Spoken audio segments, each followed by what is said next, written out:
Mi nombre es Nicolás Jiménez, soy residente de cuarto año de Medicina Interna en el Hospital Costa del Sol y voy a hacer la siguiente sesión sobre resistencia diurética y congestión refractaria. Como todos sabemos, en la insuficiencia cardíaca pueden existir cuatro fenotipos que de una forma más o menos coloquial se llaman seco y húmedo y caliente y frío en sus distintas combinaciones. Bien, aquellos fenotipos en los que se hable de paciente húmedo, es decir, de paciente congestionado, bien sea por signos o por síntomas que son comunes para todos nosotros, serían aquellos donde realmente tiene papel el uso de los diuréticos.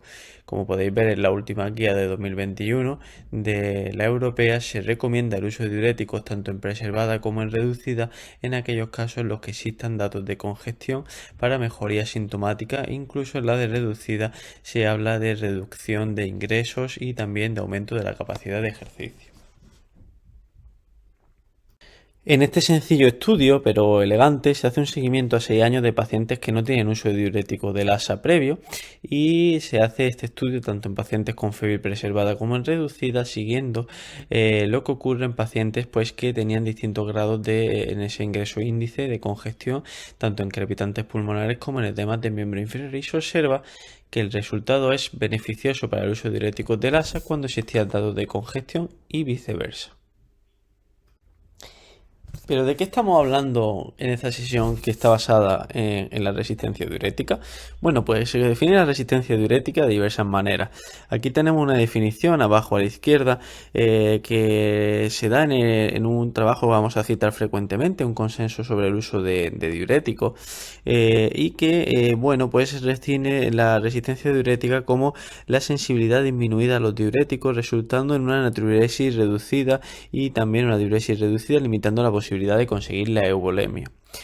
Esa es una de las definiciones y que lógicamente es poco estandarizable. Y por otra parte, en el trabajo citado a pie de diapositiva, en el que participa nuestro compañero Raúl Quiró, se observan las tres grandes definiciones de resistencia diurética, a saber, la congestión persistente a pesar de dosis de mayores o iguales de 80 miligramos diarios de furosemida, que podría llamar la atención la baja dosis, solo 80, que es usada con frecuencia en diversos pacientes, o bien la natriuria menor al 0,2% con respecto de una carga de sodio aportada, o bien el fallo a excretar 90 milimoles de sodio tras 72 horas de tratamiento con furosemida de 160 miligramos cada 12 horas.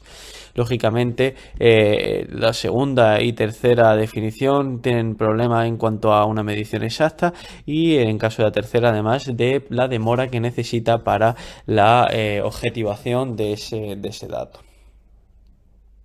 Estamos hablando de resistencia diurética y, como podéis ver en la diapositiva previa, hemos utilizado dosis de furosemida como equivalente. Y esto es porque, dado el papel central de los diuréticos del ASA en insuficiencia cardíaca aguda, pues asumen los términos de resistencia diurética y resistencia diuréticos del ASA como intercambiables, teniendo en cuenta la rápida actuación de estos diuréticos en el momento en el que realmente existe una buena funcionalidad de los mismos y su extremada importancia para el tratamiento de los pacientes congestivos, siendo la herramienta básica e indispensable para el mismo.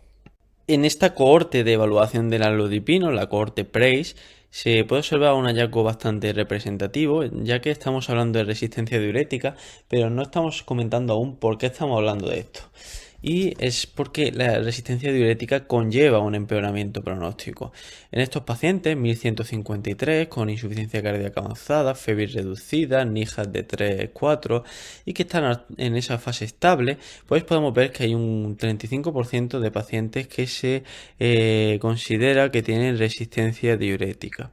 Pues si os fijáis, el grupo de dosis alta de diuréticos tiene en torno a 175 miligramos de dosis de furosemida media y el grupo de dosis baja tiene una media de 53 miligramos. Y cuando se realiza una medición de hazard ratio ajustado de predictores de mortalidad, el uso de diuréticos a altas dosis es indicador de mortalidad, al igual que también lo es el del uso de Loyeca a dosis baja. Como podéis ver a la derecha en la gráfica, el grupo que mayor mortalidad tiene es el grupo A, que es el de dosis de diurética altos con dosis de IECA bajo, probablemente hablando de pacientes que no pueden titularse la dosis de IECA hasta los puntos más altos por hipotensión, por mayor estado de enfermedad, y que, bueno, pues además están seguidos de pacientes con altas dosis de diurético y altas dosis de IECA, viendo claramente en este ejemplo cómo la resistencia diurética tiene un empeoramiento pronóstico. Pero vayámonos más cerca, utilicemos este registro de nuestros pacientes de la cohorte rica, de los pacientes de las plantas de medicina interna de España, y veamos lo que ocurre con los siguientes pacientes. Tenemos 3 grupos de pacientes en función de su uso de diuréticos previo al ingreso por insuficiencia cardíaca aguda. De tal manera que tenemos el grupo 1 con más de 80 miligramos de furosemida, el 2 con menos de 80 y el 3 que no tenían furosemida previo. ¿Qué ocurre en aquellos pacientes del grupo 1 que además tienen congestión aquí del explorador y que por tanto estamos hablando de una situación de resistencia diurética? Pues ocurre que a un año presentan una mortalidad del 37% con respecto de los otros grupos, es mayor, y como podemos ver, pues además se presenta ajustado con un aumento de mortalidad a un año que podéis ver que tiene un hazard ratio de 1,37. Además, se tratan de pacientes con más comorbilidades, temas dislipemia, más diabetes, más valvulopatía, más enfermedad renal crónica, más cáncer. Presentan más etiología isquémica y presentan una FEBI más reducida. Presentan una peor clase funcional que los pacientes sin resistencia diurética y además tienen menos hemoglobina, menos filtrado glomerular, menos sodio y un úrico en unas cifras más elevadas. Y además, cuando se siguen durante más de un año, presentan un aumento de las rehospitalizaciones con respecto de los otros grupos. Y por enseñaros un ejemplo más, en esta cohorte RELAX se observa cómo pacientes que presentan distintas respuestas diuréticas, estableciéndose esas respuestas como terciles y estandarizándose por dosis de diurético de Lassa, es decir, diuresis por dosis de 40 miligramos de furosemida, se observa que existe un claro detrimento en cuanto a una mayor mortalidad en aquellos pacientes que presentan más resistencia diurética, con lo cual queda demostrado en múltiples cohortes. Y aún más interesante, si comparamos lo que ocurre cuando existen distintas eficiencias y distintas dosis, veremos que el peor pronóstico lo tienen aquellos enfermos que tienen baja eficiencia y utilizan diuréticos a altas dosis, teniendo el mejor pronóstico aquellos que lógicamente tienen alta eficiencia, pero que además se utilizan los diuréticos a altas dosis. Quedan en un terreno medio aquellos que tienen alta eficiencia y se usan a baja dosis, y aquellos que tienen baja eficiencia y se usan a baja dosis. El correcto conocimiento de los factores que influyen en la resistencia diurética permite realizar un tratamiento dirigido a los mismos factores, con lo que se puede conllevar una resolución parcial o total de la resistencia, más allá del uso de altas dosis de diurético o de diversos diuréticos en combinación, como luego veremos.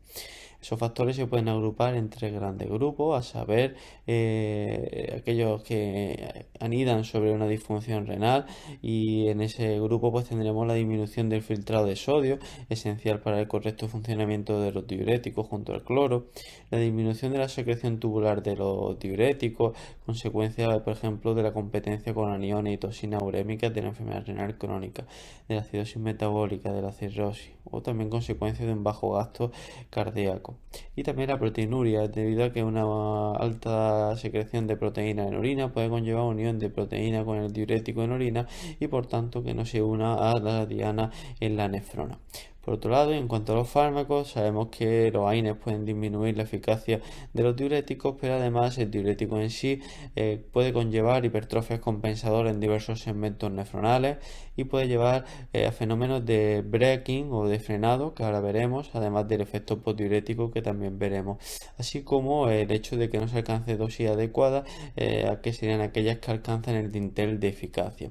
En cuanto a efectos sistémicos, tenemos que entender que un consumo excesivo de sal puede disminuir la eficacia de los diuréticos y agravar la insuficiencia cardíaca, al mismo tiempo que también la disminución del gasto cardíaco por disminución de flujo renal, la congestión venosa por aumento de la presión intersticial y consecuencia de la disminución del flujo renal, la disminución de la biodisponibilidad oral a los diuréticos como consecuencia de la congestión abdominal, la hipoproteinemia, consecuencia por ejemplo de la desnutrición, y la activación neurohormonal del eje renina-angiotensina-aldosterona o del sistema nervioso simpático, consecuencia de estados de insuficiencia cardíaca crónica y aguda.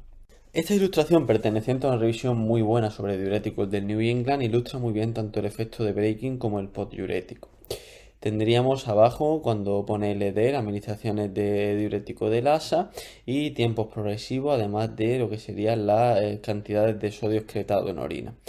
Bien, de este modo podríamos ver, en primer lugar, el breaking phenomenon, el efecto de frenado, donde veríamos cómo, siguiendo las administraciones de diurético de asa, se produce un claro aumento de la natriuria, ¿vale? Pero que ese claro aumento de la natriuria va descendiendo progresivamente con las administraciones repetidas de diurético de asa, respondiendo a un fenómeno o a un aspecto homeostático en el cual se trata de prevenir una depleción excesiva de volumen durante un tratamiento continuado de diurético, tratando de llegar a un nuevo estado de termostato, por así decir, de regulación hacia la natriuria ideal y que por tanto prevenga, como digo, de un excesivo diuresis. Sin embargo, eso que a priori es un efecto homeostático se convierte en algo patológico, teniendo en cuenta que la disminución de la natriuria conlleva una disminución de la diuresis efectiva. Ese efecto podría intentar paliarse aumentando el diurético de asa en cuanto a sus dosis. Por otro lado, en cuanto al efecto de retención de sodio postdiurético, el efecto postdiurético es un efecto por el cual podréis ver que después de las barritas azules, las barritas blancas de natriuria espontánea, podríamos decir, reducen claramente su intensidad en respuesta a esa natriuria avanzada y tratando de, a través de una natriuria reducida, aumentar la cantidad total de sodio en el organismo o al menos no reducirla a tanta intensidad. Eso pues lógicamente disminuye la excreción de sodio y por tanto también implica una disminución de la eficacia de los diuréticos. Esta diapositiva es bastante ilustrativa. Podríamos ver cómo en los distintos segmentos nefronales pues, se observan distintos eventos patogénicos que conllevan la resistencia diurética y distintas soluciones recomendadas para la reducción de esos eventos.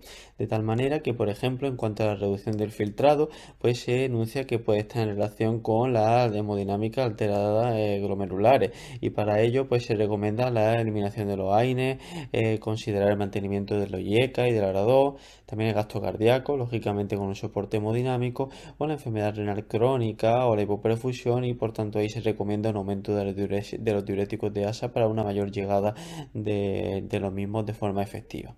En el túbulo proximal, en cuanto a su hiperfunción, que sería base fisiopatológica de la resistencia, pues se apunta por un lado a una activación neurohormonal y para ello lo YECA2, los estados de avidez de sodio y para ello aumentar la dosis de diurético de asa, incluso también de los proximales como son la cetazolamida, el efecto postdiurético del que hemos estado hablando y para ello pues lo que hemos comentado en múltiples dosis o continuar en perfusión, los diuréticos o también bueno pues excesivas cantidades de sodio y por tanto la restricción de sodio en dieta. En cuanto a la nefrona distal, al túbulo distal, pues tendríamos los estados de rebote de reabsorción de sodio y ahí pues se recomienda un bloqueo secuencial de nefrona con fármacos que afecten a ese nivel como son las tiacidas. Y en cuanto a la hiperfunción de la nefrona distal, del túbulo colector, pues por un lado el exceso de sodio retenido mediado por aldosterona y por ello los antagonistas de aldosterona, pues como son los ahorradores de potasio y por otro lado pues bueno pues los excesos de agua mediados por vasopresina y ahí pues serían los bastanes, los antagonistas de vasopresina y bueno pues limitar las cantidades de agua libre. Y bueno, pues se me había quedado por ahí el diurético, perdón, el asa de Henle y ahí pues el principal mecanismo fisiopatológico sería el braking, es decir, el frenado y ahí pues como ya hemos comentado sería aumentar las diuréticos de asa. Esto pues, no deja de ser una visión de lo mismo, de forma más esquemática y donde podríamos ver los distintos dianas, los distintos segmentos nefronales y pues los fármacos para ello. De arriba abajo, los diuréticos inhibidores de la anhidrasa carbónica, los ISGTL2, para el fallo de la furosemida a la torasemida se propone las tiacidas, los antagonistas de la aldosterona, milodila, dientereno y antagonistas y ahorradores de potasio tipo espironolactona, plerenona y luego los acuaréticos como pueden ser el tolvastan. dividiendo, pues, como digo, entre lo que es la nefrona proximal y la nefrona distal. Esta diapositiva nos va a servir luego como esquema básico para la representación gráfica, pero bueno, básicamente lo que aporta con respecto a las previas son los porcentajes de reabsorción de sodio. Fijaos que nosotros habitualmente bloqueamos el ASA, que es un 25% del sodio en condiciones normales, pero el túbulo contorneado proximal, que puede ser un 65 o 75% de la reabsorción del sodio, queda desnudo habitualmente y fijaos que ahí puede afectar a acetazolamida y SGTL2 y pueden ser pues perfectamente unas dianas muy potentes, al igual que tendríamos el túbulo contorneado distal, que bueno, pues se potencia en situaciones de bloqueo nefronal del ASA y que pues en torno a un 10% el contorneado distal y en torno al restante, a veces pues un 1% el colector, se puede ir potenciando como consecuencia de los bloqueos a otras zonas, pero no dejan de ser dianas adicionales. En esta completa revisión sobre la avidez renal al sodio y la fisiopatología de la resistencia diurética, en la insuficiencia cardíaca, se anotan varios aspectos bastante interesantes. Para empezar, se hace mención sobre la frecuente coexistencia de la disfunción renal y la insuficiencia cardíaca, en torno a un 60%. Y se alerta sobre que la medición de la función renal como variaciones en la creatinina es excesivamente simplista, dado que el filtrado glomerular no se afecta por la función tubular, cuyas alteraciones son claves en la insuficiencia cardíaca y en el manejo de la reabsorción de sodio. Las alteraciones en el manejo del sodio ocurren con frecuencia antes del signo de insuficiencia cardíaca aguda y otro aspecto que vamos a ir resumiendo y comentando sobre la sesión es el Worsening of Renal Function, el WRF, que habitualmente se define como un aumento de igual o superior a 0,3 miligramos de creatinina, o sea, en torno a un 15% del filtrado, y eso ocurre en el 20-40% de las insuficiencias cardíacas agudas. Si es un reflejo de hemoconcentración, no suele ser de mal pronóstico. Bien, segmento por segmento hay que entender que, bueno, pues en el glomérulo un bajo gasto cardíaco puede llevar a menos glomérulos funcionantes, una estenosis de la arteriola eferente también puede tener un papel en la avidez del sodio y la congestión sistémica reduce el flujo renal por presión del mismo órgano y sobre ello se aboga por el papel de los vasodilatadores. Incluso se ha hecho algún ensayo con nitroprusiato y bueno, sobre todo consideran que el papel estaría más en aquellos enfermos que no pueden utilizar silleca por función renal. El túbulo proximal mantiene pues las tasas de filtrado estables mediante el feedback y supone que el aumento de la presión oncótica peritubular lleva a un aumento de la reabsorción de sodio, que el aumento del flujo linfático limpia el intesticio con una disminución de la presión osmótica y un aumento de la reabsorción de sodio y por tanto con una disminución del sodio enviado a distal. Y ahí se podría actuar con la acetazolamida y los SGTL2 como hemos comentado previamente. En cuanto al GERLE, sabemos que la función de este segmento es resolver más sal que agua, llevando a posteriormente una orina distal hiposmótica. El aumento de la resolución de sodio en el segmento ascendente en esta fisiopatología de la insuficiencia cardíaca aguda conllevaría esa mayor avidez de sodio y los vasas rectas se encontrarían contraídos con un intesticio sin capacidad de diluir la orina. Y el papel aquí es de los diuréticos del ASA. En cuanto a la mácula densa, la menor llegada del cloruro sódico activaría la renina angiotensina-aldosterona con estenosis de la arteriola eferente, dilatación de la aferente y un aumento de la reabsorción del sodio. Y los diuréticos del ASA conllevarían una disminución de la llegada del cloruro sódico y del cloro, por tanto, a este segmento y de ahí que se considere que sea interesante bloquear a diversos segmentos para que no tenga tanto disminución del cloro. Incluso se ha hablado de algunas terapias sustitutivas de cloro, como luego veremos. Y en cuanto al túbulo distal y colector, la disminución del flujo tubular, la alta presión intersticial y los altos niveles de aldosterona aumentan la reabsorción del sodio y aquí se puede actuar con los bastanes, con las tiacidas y con los antagonistas de los de la aldosterona. Un concepto utilizado con frecuencia en los artículos de resistencia diurética es el de la métrica diurética. Fijaos que hay distintas métricas. Hay una que se habla de la pérdida de peso por unidad por 40 miligramos de furosemida o equivalente. Otros que sería la pérdida de fluido neto por miligramo equivalente de diurético de Lassa durante la hospitalización, y otro que sería la respuesta natriurética como un ratio del sodio urinario con respecto de la furosemida urinaria.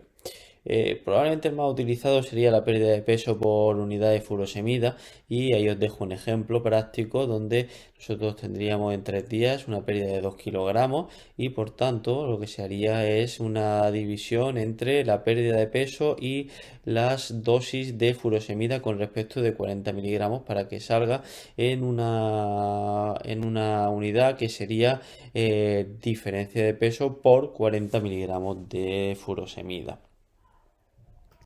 Como podéis ver en este ejemplo de cohorte, tendríamos una medición en base a métrica diurética, donde se hacen 5 quintiles en función de la pérdida de peso por 40 miligramos de furosemida. A la izquierda podéis ver las distintas pérdidas, donde tendríamos menos 1 kilo 330, menos 0,7, menos 0,38, menos 0,18 y peso neutro. Y podréis ver los porcentajes de pacientes que fallan en la mejoría, azul oscuro, no cambian durante los días establecidos, en azul clarito, y mejoran en morado. De tal manera que podéis ver cómo existe claramente una tendencia hacia mejores resultados en aquellos que tienen mejores métricas diuréticas, y además eso se ve también en una tendencia hacia una mayor mortalidad en las peores respuestas a furosemida, como se puede ver en la gráfica, y se observan unas hazard ratios que son claramente peores en aquellos pacientes que presentan pues una peor métrica, una peor respuesta diurética. Existe una serie de factores que pueden influir en esa respuesta, que son más o menos los típicos que ya hemos comentado y que los podemos tener visualizados arriba, ¿vale? Y por otro lado, bueno, pues existe una serie de cálculos en ese ensayo. Se observa que la mortalidad a 180 días tiene un hazard ratio de 1,42 en las respuestas diuréticas pobres, la muerte o hospitalización cardiovascular o renal de 1,34 y la hospitalización de insuficiencia cardíaca de 1,57. Todo en la línea de lo que estamos hablando. Aquí además tendríamos los distintos endpoints por quintiles y se observan pues las tendencias lógicas a lo que estamos viendo. Pues unas dosis mayores de diuréticos en las peores respuestas, mayor instauración de tiacidas, también puede ser una mayor uso de inotropos, una tendencia, aunque no tan clara, hacia una mayor worsening renal function, también fallos de tratamiento pues por empeoramiento de insuficiencia cardíaca, por pérdida de función renal, o también pues menores hemoconcentraciones y bueno, ya mortalidad y rehospitalización, como acabamos de mencionar. Y en ese trabajo más pequeño, la otra métrica que dijimos, en función de sodio y furosemida en orina, se observa como, bueno, pues en cuanto a eventos, entendiendo ese evento por muerte, trasplante cardíaco, rehospitalización por insuficiencia cardíaca, los mejores resultados lo tienen los pacientes con alto filtrado glomerular y altas ratios sodio furosemida en orina. Luego irían los que tienen alta ratio con bajo filtrado, luego irían aquellos que tienen baja ratio y bajo filtrado, y por último irían aquellos que tienen baja ratio y alto filtrado. Puede ser que en relación a que estos pacientes, a pesar de tener alto filtrado, están haciendo una peor respuesta en cuanto a diuresis. Además, a la derecha pues tendríamos pues una segmentación de la pérdida de orina y de las pérdidas de peso en función de esa ratio de sodio por furosemida, aunque es verdad que esta medición pues tiene menos papel a lo mejor en centros más pequeños, donde esa medición de furosemida en orina pues es mucho menos accesible. Hasta ahora hemos estado viendo una fórmula, unas métricas más o menos complejas, pero cabría la duda de si existe una manera de detectar de forma más precoz esta respuesta, teniendo en cuenta que, bueno, pues la métrica habitual en peso o en diuresis pues es inexacta, es decir, depende mucho de la balances, de las sumas, de la exactitud en la medición y luego también pues tardía, necesitan de un tiempo de seguimiento. Además se ha visto ya que un balance positivo de sodio aumenta la mortalidad per se. Total, que este grupo en 2016 comienza con el desarrollo, con la intención de desarrollar una ecuación que calcule el output o la salida de sodio neto a partir de una muestra de un spot de orina de 1 a 2 horas tras una dosis de bumetanida intravenosa, que se considera un diurético de asa con una cinética más predecible, al menos cuando se compara oral de bumetadina contra oral de furosemida. La cosa está en que, bueno, pues se valida en 50 pacientes, donde esta muestra de 1 a 2 horas, donde se aplica la ecuación, luego se compara con una muestra de orina de 6 horas recogida de forma exhaustiva y con alto cuidado para que no exista ninguna infravaloración tanto de la cantidad de orina como posteriormente de los análisis que se hagan. Esta es la ecuación que desarrollan, ecuación que es más o menos compleja y que abajo tenéis el enlace para utilizarla de forma sencilla. Y fijaos que cuando se correlaciona la ecuación contra el método de almacenamiento clínico, de seguimiento clínico, pues la correlación de la ecuación es muchísimo mayor.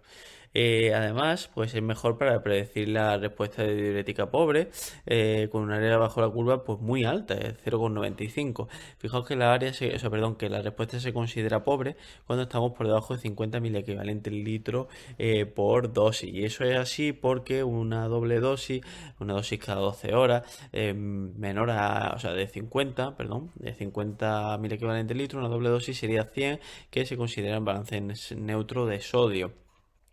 Por debajo de 100 se considera que habría una pérdida de peso pobre, menos de 0,5 kilos, y a partir de 150 equivalentes de sodio tras la dosis, pues se considera que pues existiría una pérdida de mayor de 1 kilo. Todo esto basándose en el principio de que la mayor parte del sodio que se produce en la eliminación tras la administración de diuréticos se expulsa en las primeras horas y además se consigue en su totalidad tras 6 horas.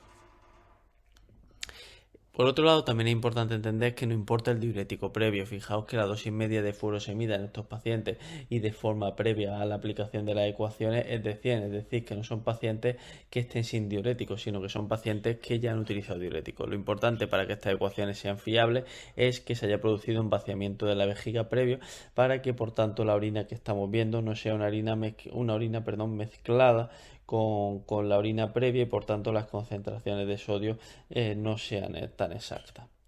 Eh, En el 2021 este grupo de trabajo ha seguido con la misma dinámica y lo que ha hecho en esta ocasión es validar esta ecuación para empezar en la administración de 638 dosis y luego para producir la titulación de dosis en 161 pacientes y realizando la comparativa de forma pre-post.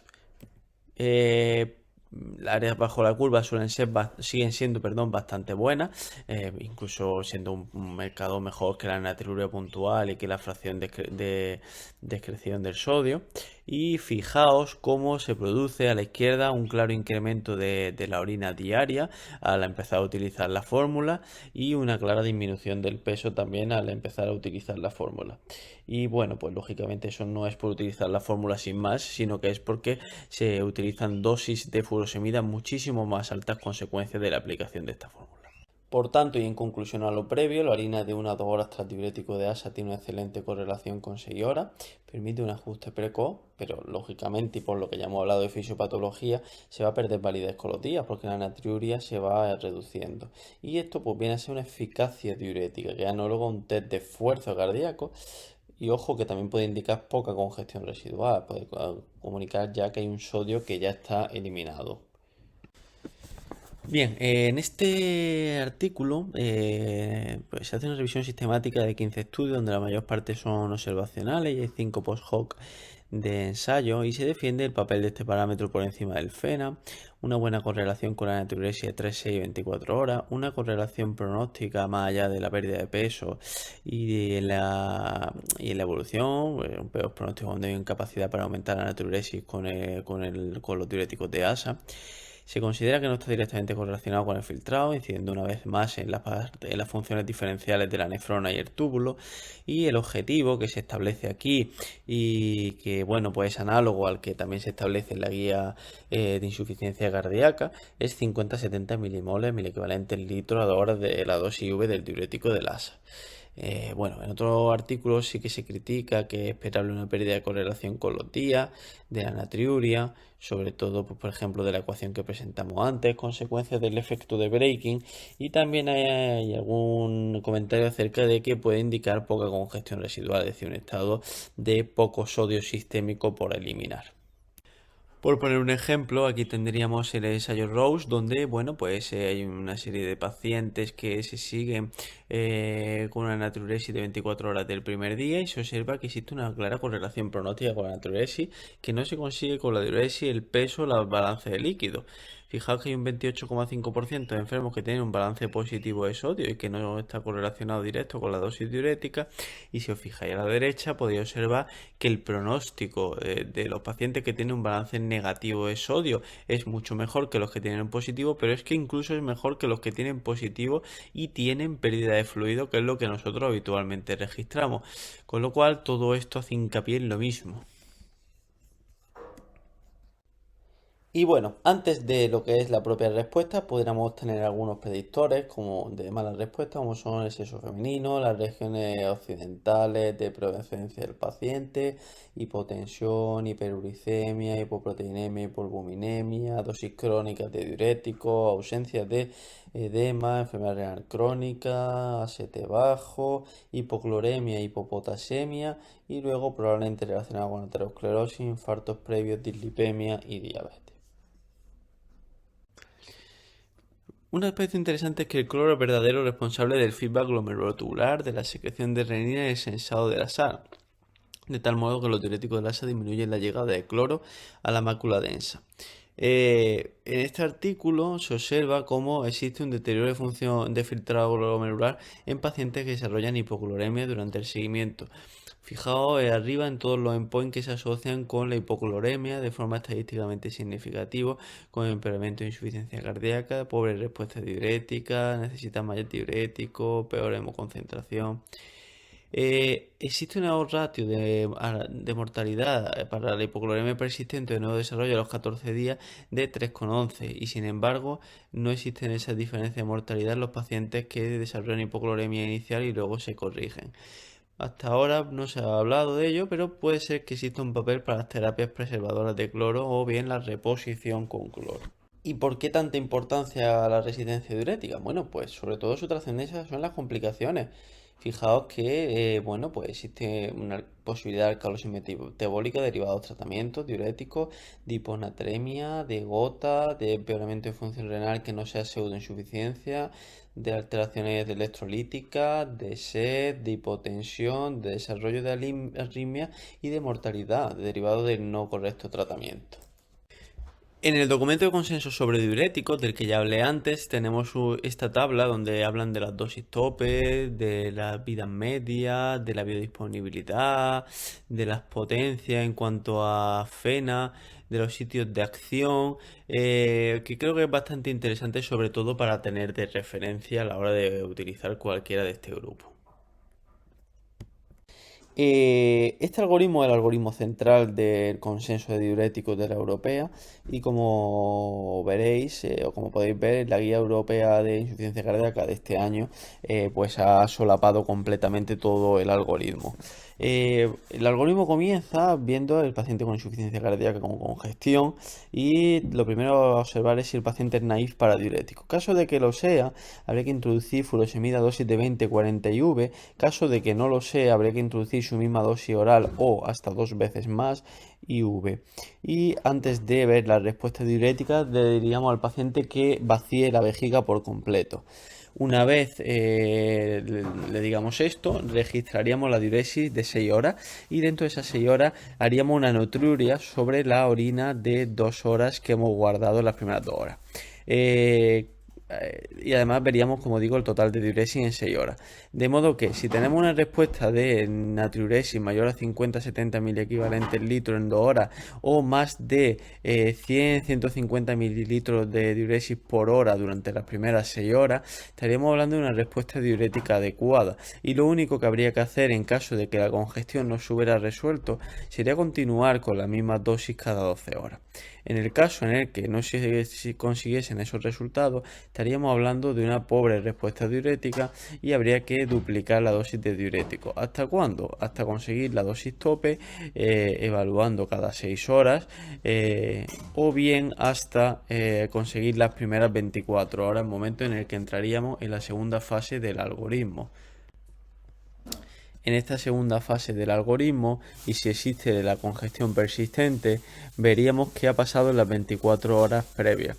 Si en las 24 horas previas ha existido una diuresis de más de 3-4 litros, pues deberíamos seguir con la misma dosis hasta la decongestión. Mientras que en el caso de que no se haya conseguido, habría que duplicar, como digo, la dosis de diurético hasta conseguir la dosis máxima, si es que no se haya conseguido ya, y ir viendo la respuesta cada 6 horas con un objetivo de 100 mililitros hora de diuresis. Aquí, en este algoritmo, se aboga por seguir con esta estrategia hasta conseguir la dosis tope de diurético del ASA, momento en el que se aboga por la terapia de combinación, abogando en primera línea por las tiacidas, después por acetazolamida o amiloride, con algunos datos para amiloride triantereno cuando existe proteinuria de más de 1 gramo, y en tercera línea para ISGTL2. Y después se sigue existiendo congestión persistente para la ultrafiltración. Como podéis ver a la derecha, hay una serie de consideraciones paralelas a todo el algoritmo, que son la monitorización de constantes, despistar los signos de hipoperfusión, abogan quizá por un registro de peso prediurético y además, pues lógicamente, reposicionar el potasio en caso de que sea preciso, o el magnesio, valorar la restricción hídrica y sal, y valorar la introducción precoz de los antagonistas de la mineralocorticoide en el caso de que exista un potasio sérico bajo. Y además, el último congreso, y por hablar de alguno, del último de la SEMI, el doctor Manzano abogaba por aquellos casos en los que existe un potasio en orina alto. Más del 90% de los pacientes con insuficiencia cardíaca aguda utilizan diuréticos del ASA. Es la herramienta fundamental, la que mayor potencia tiene en cuanto a FeNA. Y abajo ya tenemos la gráfica que antes enseñé en cuanto al efecto breaking y el postdiurético, que son totalmente esenciales a la hora de utilizar diuréticos de ASA.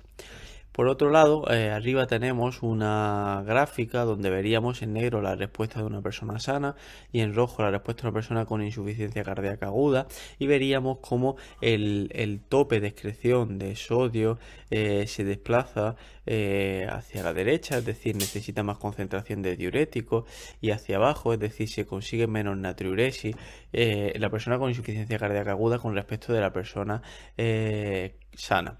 Además, a la derecha podremos ver cómo la absorción de la dosis intravenosa es mucho más rápido y mucho más en pico que la dosis oral.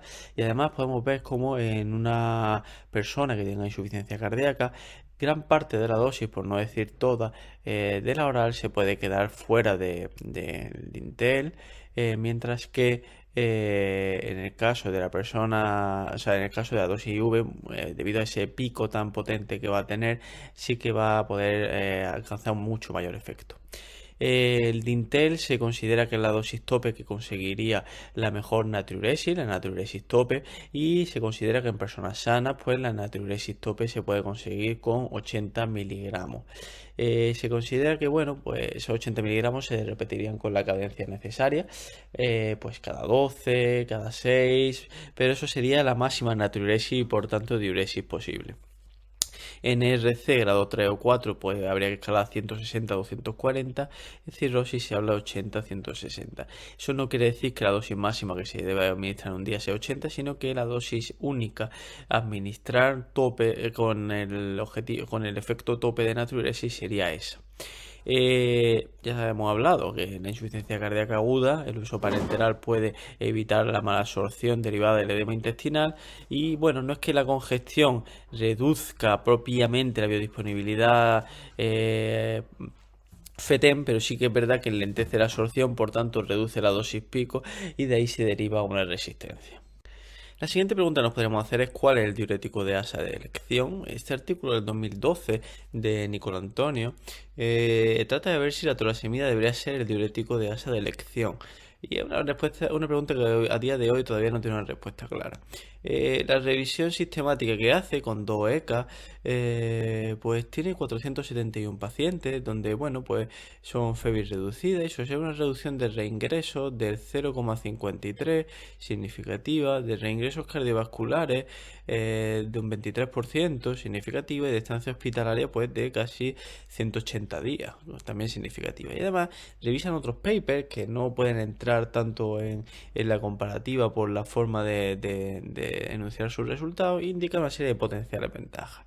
Una mayor vida media de 18-24 versus 4-6 y menos rebote de reabsorción de natremia, mayor y más predecible biodisponibilidad oral, fijaos que es de 80-100% y fijaos la horquilla tan inmensa que tiene la furosemida, 10 al 90%.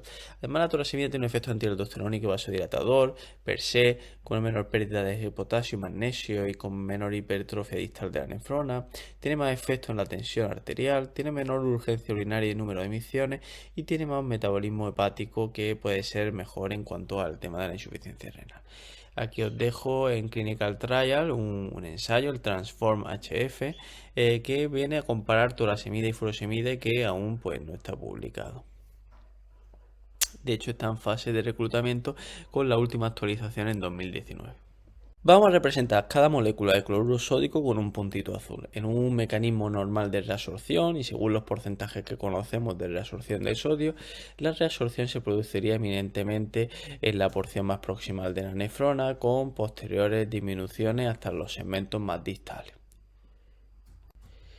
El funcionamiento fundamental del diurético de asa sería el bloqueo de los transportadores a nivel del asa de Henle y como podemos observar, una vez se produce ese bloqueo de ese segmento de la nefrona, se va a proporcionar una mayor cantidad de moléculas de cloruro sódico hacia los segmentos distales que no van a ser reabsorbidos en un primer momento de forma integral y por tanto va a expulsarse más cloruro sódico y por tanto más agua en la diuresis.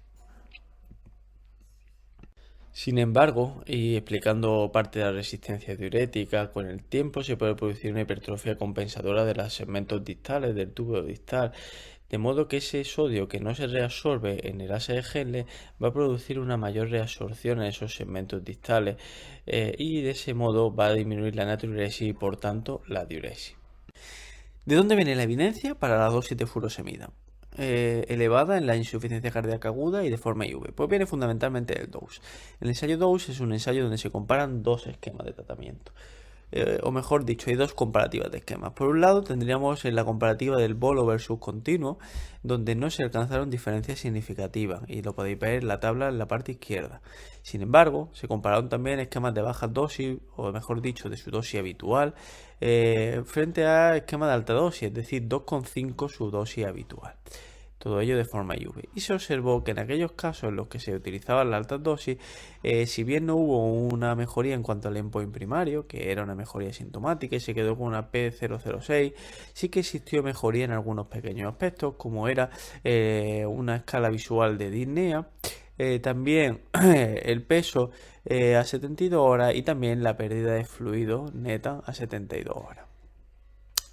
Curiosamente también hubo, o mejor dicho, como era de esperar, también hubo un incremento mayor de pacientes que tenían un incremento de más de 0,3 de creatinina a 72 horas, sin que eso luego se derivase de eventos adversos importantes. Ya hemos justificado por qué usar diuréticos a dosis altas, pero ¿qué pasa cuando se existe un deterioro de la función renal? Bueno, pues en un post-hoc también del DOSE se observó lo siguiente. Más o menos representamos lo mismo con las dos gráficas. Vamos a quedarnos con la de la derecha. En azul tenemos la función renal estable, en verde tendríamos la empeorada con respecto a basal, más de 0,3 de creatinina, y en rojo tendríamos la mejorada, es decir, menos de 0,3 de creatinina con respecto de la basal. Fijaos que paradójicamente una recuperación de la función renal se asocia con un peor pronóstico. ¿Y esto cómo se explica? Bueno, pues varias explicaciones se han intentado dar. Por un lado, que son pocos pacientes y con lo cual podría ser siempre error aleatorio. Por otro lado, se ha justificado en el hecho de que los pacientes que tienen una mejoría de función renal pueden ser dados de alta de forma más precoz, como una falsa sensación de que el paciente está mejor, de que está evolucionando bien y por tanto ser dados de alta más congestivos. Y de hecho, se observó que efectivamente en juicio clínico había un mayor porcentaje de pacientes con datos de cierta congestión en los pacientes con recuperación de función renal con respecto de los otros. Y tiene su sentido, porque un paciente que deteriora función renal o que, mejor dicho, aumenta un poquito la creatinina puede ser consecuencia de la homoconcentración. Y todo esto no hace más que justificar el hecho de que no podemos quedarnos solo con el cambio en la creatinina. Pero lo fundamental de esta diapo no es eso, lo fundamental de esta diapo es ver cómo el pronóstico entre la función renal estable y entre aquellos que deterioran función renal es prácticamente superponible en el tiempo, y si se asocia con peores pronósticos, como podemos ver en la gráfica de la izquierda, serían con aumentos de la creatinina de mayor índole que no pueden ser demostrados en el trabajo. En esta diapositiva recogemos un poco lo previo y además me gustaría hacer hincapié también sobre las vidas medias de los fármacos o de las moléculas. La semivida de la furosemida es de hora y media y la torasemida es de 6,3 horas. Eso quiere decir que para alcanzar un estado estacionario que se alcanza en 4 vidas medias, 4 o 5 vidas medias, pues necesitaríamos para la furosemida de en torno a 6 horas. Recordemos que esas 4 o 5 vidas medias son aquellas en las que se elimina el 97% del fármaco que se administra en una dosis única y por tanto si se administran más o menos con esa cadencia, nunca llegaremos a dejar sin ninguna molécula, sin ningún fármaco el organismo y por tanto podremos estar en un estado estacionario que podría ser interesante como una herramienta adicional para vencer la resistencia diurética. Otro aspecto que también es interesante sería tener en cuenta la retención de sodio postdosis, que lógicamente desaconseja la utilización de bolos diarios únicos de diurético de grasa, puesto que se podrían seguir de retenciones de sodio elevadas que eliminasen todo ese efecto de la dosis. Otra opción para intentar salvar la resistencia diurética es la furosemida subcutánea, tratando también de recoger, como hemos mencionado antes, el evitar la retención de sodio post dosis de diurético y tratar de alcanzar un estado estacionario de dosis permanente. Con una biodisponibilidad muy similar a la intravenosa, permite aumentar por otra parte la absorción con respecto de la oral. Es importante utilizar formulaciones neutras debido a que la habitual suele ser alcalina y es muy irritativa. La mayor parte de la evidencia viene de estudios retrospectivos, entre ellos destaca el de Zatarain a nivel español, y los ensayos más importantes son los de Gilotra y Sica, ambos en 2018, con tamaños de estudios muy reducidos, pero donde se consiguen diuresis y pesos equivalentes a IV. Importante que en estos estudios se suelen excluir obesidad y enfermedad renal crónica. Bien, ¿qué ocurre con el segurilón en perfusión? Una herramienta que todos utilizamos en las plantas, pero quizá con poca evidencia. Os traigo aquí pues un estudio y dos metaanálisis. En principio os doy en azul el estudio 2, que ya hemos hablado previamente, dosis alta, dosis baja, dosis continua versus bolo, y dosis continua versus bolo no alcanzaba diferencia en disnea, función renal o paso vía oral, y bien es cierto que no había ni dosis de carga ni escalada según recomendaciones usuales. Posteriormente os proporciono el metaanálisis de la Cochrane, donde con 8 estudios clínicos se observó que la perfusión alcanzaba un mayor volumen de diuresis y menos ototoxicidad. Si bien es cierto que comentaban que había insuficiente evidencia para recomendaciones y que el beneficio dependía sobre todo de la cohorte con el suelo hipertónico, luego lo trataremos. Y otro metaanálisis, el Prospero, con 12 estudios. En este caso la perfusión alcanzaba más pérdida de peso, pero no se alcanzaba ni mortalidad, ni diferencias de estancia, ni diuresis, ni función renal iones diferentes. En cuanto a las recomendaciones que hace Today en cuanto a esta herramienta, considera que es clave la respuesta al bolo y hace unas recomendaciones fundamentalmente con una dosis de carga, que es el bolo que sea eficaz, y luego lo diferencia en función de filtrado. Un filtrado de menos de 30 se recomienda empezar con 20 miligramos hora, a no ser que no sea eficaz, entonces sería el bolo más los 40 miligramos hora. Sin embargo, en aquellos casos donde el filtrado sea de más de 30 mililitros minuto, pues la recomendación inicial de la perfusión aparte del bolo es de 5 miligramos hora. Si no es eficaz, bolo más 10 miligramos hora y así hasta 40 miligramos hora si se precisa. Y si bien es cierto que el propio portal considera que hay poco sentido en aquellos pacientes que no tengan respuesta al bolo a dosis máxima. Fijaos hasta qué punto Astuder recomienda esta herramienta que incluye esta tabla donde básicamente en función de la dosis de diurética que tenga en casa de furosemida y si tiene o no tiacida incluye distintos regímenes para el cardiorrenal agudo descompensado, fundamentalmente basados en bolos acompañados posteriormente de perfusión y en la metalozona como equivalente tiacídico. Un aspecto que a todos nos preocupa es el empeoramiento de la función renal durante la deplección y es que muchas veces estamos haciendo un tratamiento deplectivo y aumenta la creatinina sin que sepamos muy bien si debemos reducir el ritmo o no. Lo cierto es que una ratio desproporcionada entre la urea y la creatinina puede predecir un estado prerrenal antes del ascenso de la creatinina, por tanto deberíamos estar también pendientes de la urea. Y deberíamos de ayudarnos del hematocrito y de las proteínas albúmina para valorar si realmente estamos ante una hemoconcentración o ante un fracaso renal agudo sin hemoconcentración. Ante los aumentos de creatinina, pues básicamente lo que se aconseja es que si la congestión persiste, deberíamos de aguantar, ya que la congestión venosa disminuye el filtrado glomerular por una presión intrarrenal. Y puede ser que tengamos que valorar reducir el ritmo de diuréticos. Fijaos que el tiempo de paso del intersticio hacia los vasos, si no hay alteraciones de 20 minutos, lógicamente con todo lo que es una situación de insuficiencia cardíaca aguda, ese estado puede aumentar, pero es cierto que un ritmo demasiado elevado puede aumentar el componente de depleción intravascular. Hay que descartar otras causas de insuficiencia renal aguda, como son las RAO, como son los nefrotóxicos.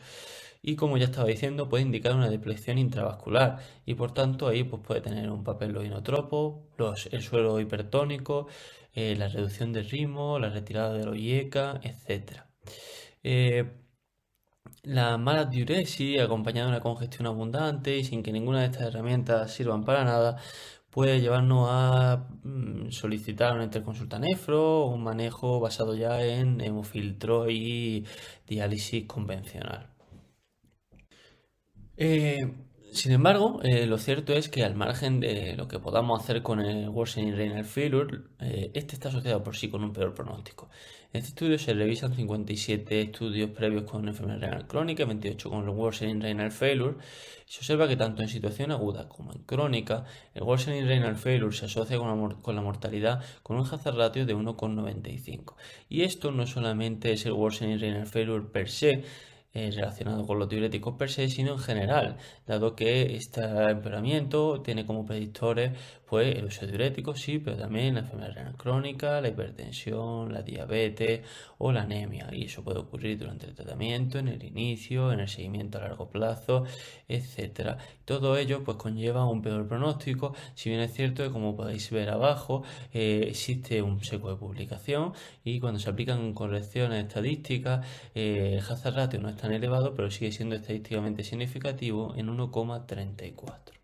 Entramos ahora en el grupo de las tiacidas, que en nuestro medio se traduce fundamentalmente en hidroclorotiacida y clortalidona. La hidroclorotiacida, empezando en 25, tiene una vida media más corta, tiene una acción más rápida y hay quien aconseja que se dé en torno a 2-5 horas antes que la diurético del ASA para que haga pico más o menos a la vez. La clortalidona tiene una vida media mucho más larga y una absorción gastrointestinal mucho más lenta. Todo el grupo tiene un potencial de caliuresis y de hiponatremia importante, del que se derivan trastornos iónicos con frecuencia y que nos llevan a tener bastante cuidado en aquellos pacientes con riesgo de deterioro renal y por tanto de trastornos iónicos. Tras los diuréticos de ASA se trata del grupo farmacológico con mayor potencial de extracción de sodio a la orina. Bueno, el hecho fundamental de que las tiacidas ocupen el segundo lugar en elección cuando existe este problema de resistencia diurética se debe fundamentalmente al CARRES. Es un ensayo que se publicó en el New England en síndrome cardiorrenal, insuficiencia cardíaca con empeoramiento de función renal y congestión persistente, y se observó que existía una mejoría en las funciones de creatinina cuando se utilizaba técnica de ultrafiltración versus diurético de asa más metazolona como equivalente tiacídico, y sin embargo no existía mucha diferencia de peso. Si representamos gráficamente los dos aspectos en elipses, como se ve a la izquierda, pues los intervalos de confianza, que es lo que representa la elipse, pues interaccionan entre ellos. Y bueno, pues eso unido a que existe un mayor número de eventos adversos en el grupo de ultrafiltración y a lo elevado del coste de la técnica de ultrafiltración, más todas las complejidades técnicas, conllevan que esta técnica se reserve para etapas mucho más avanzadas del problema.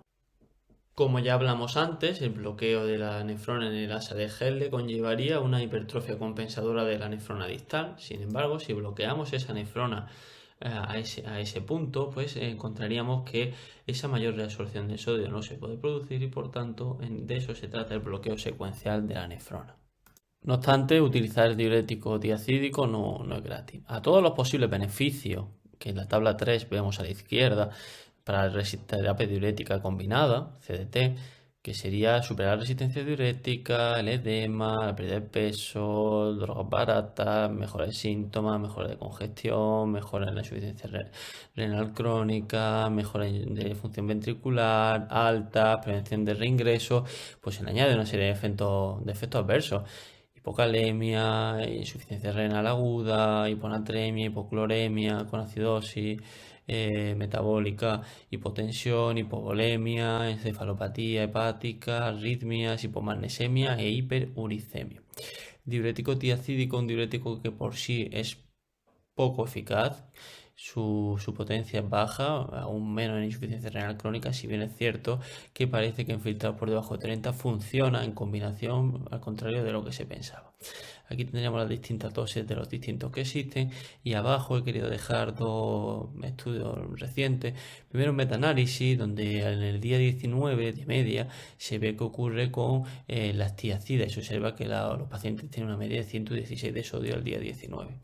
Y a la derecha tenemos un estudio transversal de visita a urgencias donde un 8% toman tiacida y en esos que toman tiacida se hace un multivariante y se observa pues más hiponatremia, más hipocalemia, más síncope y más caída y más si son ancianos y mujeres, y sobre todo estos efectos secundarios ocurren más con clortalidona que con hidroclorotiacida. En este estudio se observa que ocurre con los trastornos iónicos y la mortalidad y la insuficiencia renal en dosis alta de ASA, en las tablas, en las distintas comparaciones a la derecha, y con tiacida a la izquierda. Como podemos observar, la hiponatremia cuando se ajusta por multivariante y por propensity es estadísticamente significativa con la clortalidona, perdón, con las tiacidas, pero no con los ASA. Igual ocurre con la hipocalemia. Ocurre en ambos con deterioro de función renal y ocurre para mortalidad por todas las causas por poco, pero no para con las tiacidas, pero no para los diuréticos de ASA. En cuanto a la clortalidona, en hipertensión se preconiza claramente su uso sobre tiacida y así ocurre en la guía americana del 17. Sin embargo, en resistencia diurética está extrañamente poco explorado. Si hacemos una búsqueda con esos términos, pues hay cero resultados en el PubMed. En la guía sobre insuficiencia cardíaca, pues realmente no se preconiza su uso sobre tiacida y sin embargo sí que lo vemos en la práctica clínica, en los congresos, pero realmente no está basado en una buena bibliografía. Hay algunos estudios observacionales y algunos metaanálisis indirectos, sobre todo relacionados a la hipertensión, que tienen mejores resultados en MACE para clortalidona, pero como digo, insisto, no son de resistencia diurética per se. Fijaos, por ejemplo, este ensayo, donde se hace un propensity score, que está basado en hipertensión. Y se hace un propensity score bastante avanzado y lo que se observa es que pues, los endpoints de eficacia son equivalentes, es decir, no hay diferencia, y sin embargo sí que tienen peores endpoints en seguridad. Hay más hipocalemia, más hiponatremia, más fracaso renal agudo, hay más enfermedad renal crónica mantenida, más diabetes 2 y hay una menor ganancia de peso, y eso puede estar relacionado con una diuresis más efectiva o no, porque el estudio no está dirigido a ello. Todos estamos esperando los resultados de Cloroti. En el 2021 pues se dieron algunos datos preliminares. Fundamentalmente pues ha habido algunos problemas de reclutamiento, donde bueno pues va a haber, o sea, va a haber una muestra menor de la esperada. Hay algunas características basales que están desbalanceadas, pues más hombres, FA y cardiopatía isquémica antiacida, mientras que pues menos presión sistólica y sodio basal en las tiacidas. En principio no se han conseguido de momento nada significativo, a excepción de más reingreso antiacida, pero todavía no se dieron datos de diuresis ni de peso y sí que se dijo que no había diferencia en eventos adversos serios. Nos vamos ahora con el siguiente grupo, que es fundamentalmente espironolactona, aunque también espironolactona, los antagonistas de la mineralocorticoides. Y bueno, como digo, fundamentalmente estamos hablando de espironolactona, una dosis de 50 a 100. Y fijaos que en hepatología se usa hasta 400, aunque nosotros estamos acostumbrados a utilizar en insuficiencia cardíaca la de 25 de la cardiopatía, perdón, de la insuficiencia cardíaca con FEBI reducida. Fijaos que el inicio de vida de acción de la espironolactona es de 48-72 horas. Esto se debe a que es un profármaco que necesita ese tiempo para activarse y eso va a justificarnos luego algunos resultados contradictorios en ensayos que posteriormente hablaremos. Tiene una biodisponibilidad oral bastante elevada, un 90% de la espironolactona, y volvemos a lo mismo, tienen bajita potencia en cuanto a excreción de sodio, ¿vale? Como fármacos per se solo, y aquí fundamentalmente volvemos a la utilización como combinación. Vamos ahora con el Athena. El Athena es en el ensayo por el cual la espironolactona se queda posicionada en segundo línea y es el principal problema. Fijaos que es un ensayo donde se trata de comparar espironolactona 100 a placebo, aunque es verdad que dentro del placebo está espironolactona 25 también, y se pone un endpoint primario que es el cambio de péptido a 96 horas y luego de secundario un score de congestión, escala de disnea, diuresis y pérdida de peso. Bueno, pues lo cierto es que no se alcanzaron resultados estadísticamente significativos, no hubo diferencias de efecto, pero sí fue bien tolerado. Si podéis ver la curva, pues es una curva de hasta tiempo de primera rehospitalización, visita a urgencia o muerte y son prácticamente superponibles. Se lucubró con que la espironolactona es un profármaco que podía tardar 2-3 días en hacer efecto y que por tanto se estaba usando poco, se usaba 96 horas. Y bueno, es verdad que el potasio sérico tenía poco cambio, por no decir ninguno, y de ahí que se lucubrara también con que el eje probablemente no estaba bloqueado bien. Posteriormente se hizo un análisis post-hoc tratando de ver un poco si, bueno, pues si se analizaba por filtrado y récord de resistencia diurética, fundamentalmente por presiones, diabetes y dosis de diurético de asa basal, si existía alguna diferencia. Pues lo cierto es que volvía a no existir ninguna diferencia a pesar de todos esos terciles, ni en BNP, ni en disnea, ni en alteración iónica. Se lucubraba que, bueno, que el límite era 30 de filtrado y que a lo mejor por debajo pues podría obtener algún beneficio, pero lo cierto es que por ficha técnica no se recomienda el uso de espironolactona por debajo de 30 y, bueno, por decir algo a favor, la verdad es que era un ensayo con una cohorte con poca resistencia diurética. Pero como pasa con frecuencia en los ensayos y en los estudios de resistencia diurética, teniendo en cuenta la poca bibliografía fiable que hay, pues tenemos resultados contradictorios. En este estudio se introduce en 100 pacientes espironolactona versus estándar of care en insuficiencias cardíacas agudas, ingresados, ¿vale? Y bueno, pues se hace un seguimiento posteriormente a un año, se hace un ciego simple con una N de 100 y bueno, pues se observa que no hay diferencia ni ECA o diurético, sí hay un mayor beta bloqueo en los pacientes del grupo control, pero luego no existe esa diferencia durante el estudio. Hay más worsening renal failure en el grupo control de forma significativa y sin embargo hay una mejoría congestiva en signos y síntomas que podéis ver a la izquierda en crepitante, en edema, en distensión venosa yugular, en ortopnea y hay una mejor transición a furosemida oral en el grupo de espironolactona. Hay mejoría de ProBNP, no hay diferencia en potasio y ojo que los criterios de exclusión eran restrictivos, creatinina de 1,5, potasio sérico de 5 y sistólica de menos de 90 eran criterios de exclusión. Vamos a seguir haciendo un repaso y ahora nos vamos a ir a acetazolamida, acción sobre la nefrona proximal. Bueno, estamos hablando de una dosis intravenosa en torno a 500, que se puede llegar hasta 1500 con un comienzo de acción rápido. Y bueno, pues una comienzo de acción por vía oral que tampoco está mal, que es en torno a 1 hora. Fisiopatológicamente ya sabemos que en la insuficiencia cardíaca existe una disminución del flujo renal, lo cual conlleva un aumento del filtrado y la avidez de sodio. Si utilizamos como diana el túbulo contorneado proximal, que es donde va a llevar la acción la acetazolamida, se podría hacer una mayor absorción de sodio, reduciendo el set point, lo que es el termostato, por así decir, del volumen, llevando un mayor aporte de cloro a la mácula densa que disminuye la renina y disminuye la activación neurohormonal, recuperando la función de péptidos natriuréticos, inhibiendo la pendrina, que son efectos distales, y aumentando así el flujo renal. En este estudio, donde se realiza una medición de la activación neurohormonal y de los cambios en ProBNP en función de la respuesta diurética, se puede observar que una mejor respuesta diurética lleva pues, a más cambios en el ProBNP y a una menor activación neurohormonal. Y como predictores de la respuesta diurética, entre varios que más o menos conocemos, el que nos queremos destacar de este estudio es la combinación con acetazolamida. Y además se observa que la adición de un bolo de 500 miligramos de acetazolamida aumenta en 100 mil equivalentes litros la natriuresis por cada 40 miligramos de furosemida o equivalente. Vamos a revisar la bibliografía. Para acetazolamida vamos a empezar por estos dos. Por un lado, un metaanálisis de 9 estudios, 3 ensayos más 6 cohortes de 230 pacientes. Los ensayos son muy pequeñitos, 12, 6 y 20. El objetivo primario, índices de apnea y equilibrio ácido-base. Se observa una mejoría en natriuresis y en mejoría de índices de apnea. Y hay un descenso de pH 0,04, de CO2 de 2 puntos y de bicarbonato de 6, que quizá ese no sea tan de escasa cuantía como defienden los autores. Luego tenemos un ensayo de 20 pacientes, unicéntrico sin ciego, por enseñar un ejemplo de uno más dirigido a lo que estamos buscando, pero que está dentro del metaanálisis y que, bueno, pues son ingresados por insuficiencia cardíaca aguda con febris reducida. Se hace un esquema de terapia en una sola dosis diaria, con una dosis de 250 para los que pesan menos de 75 kilos, 375 para los que pesan entre 75 y 100 kilos y 500 para los que pesan más de 100 kilos en el día 2 y 3 de aleatorización.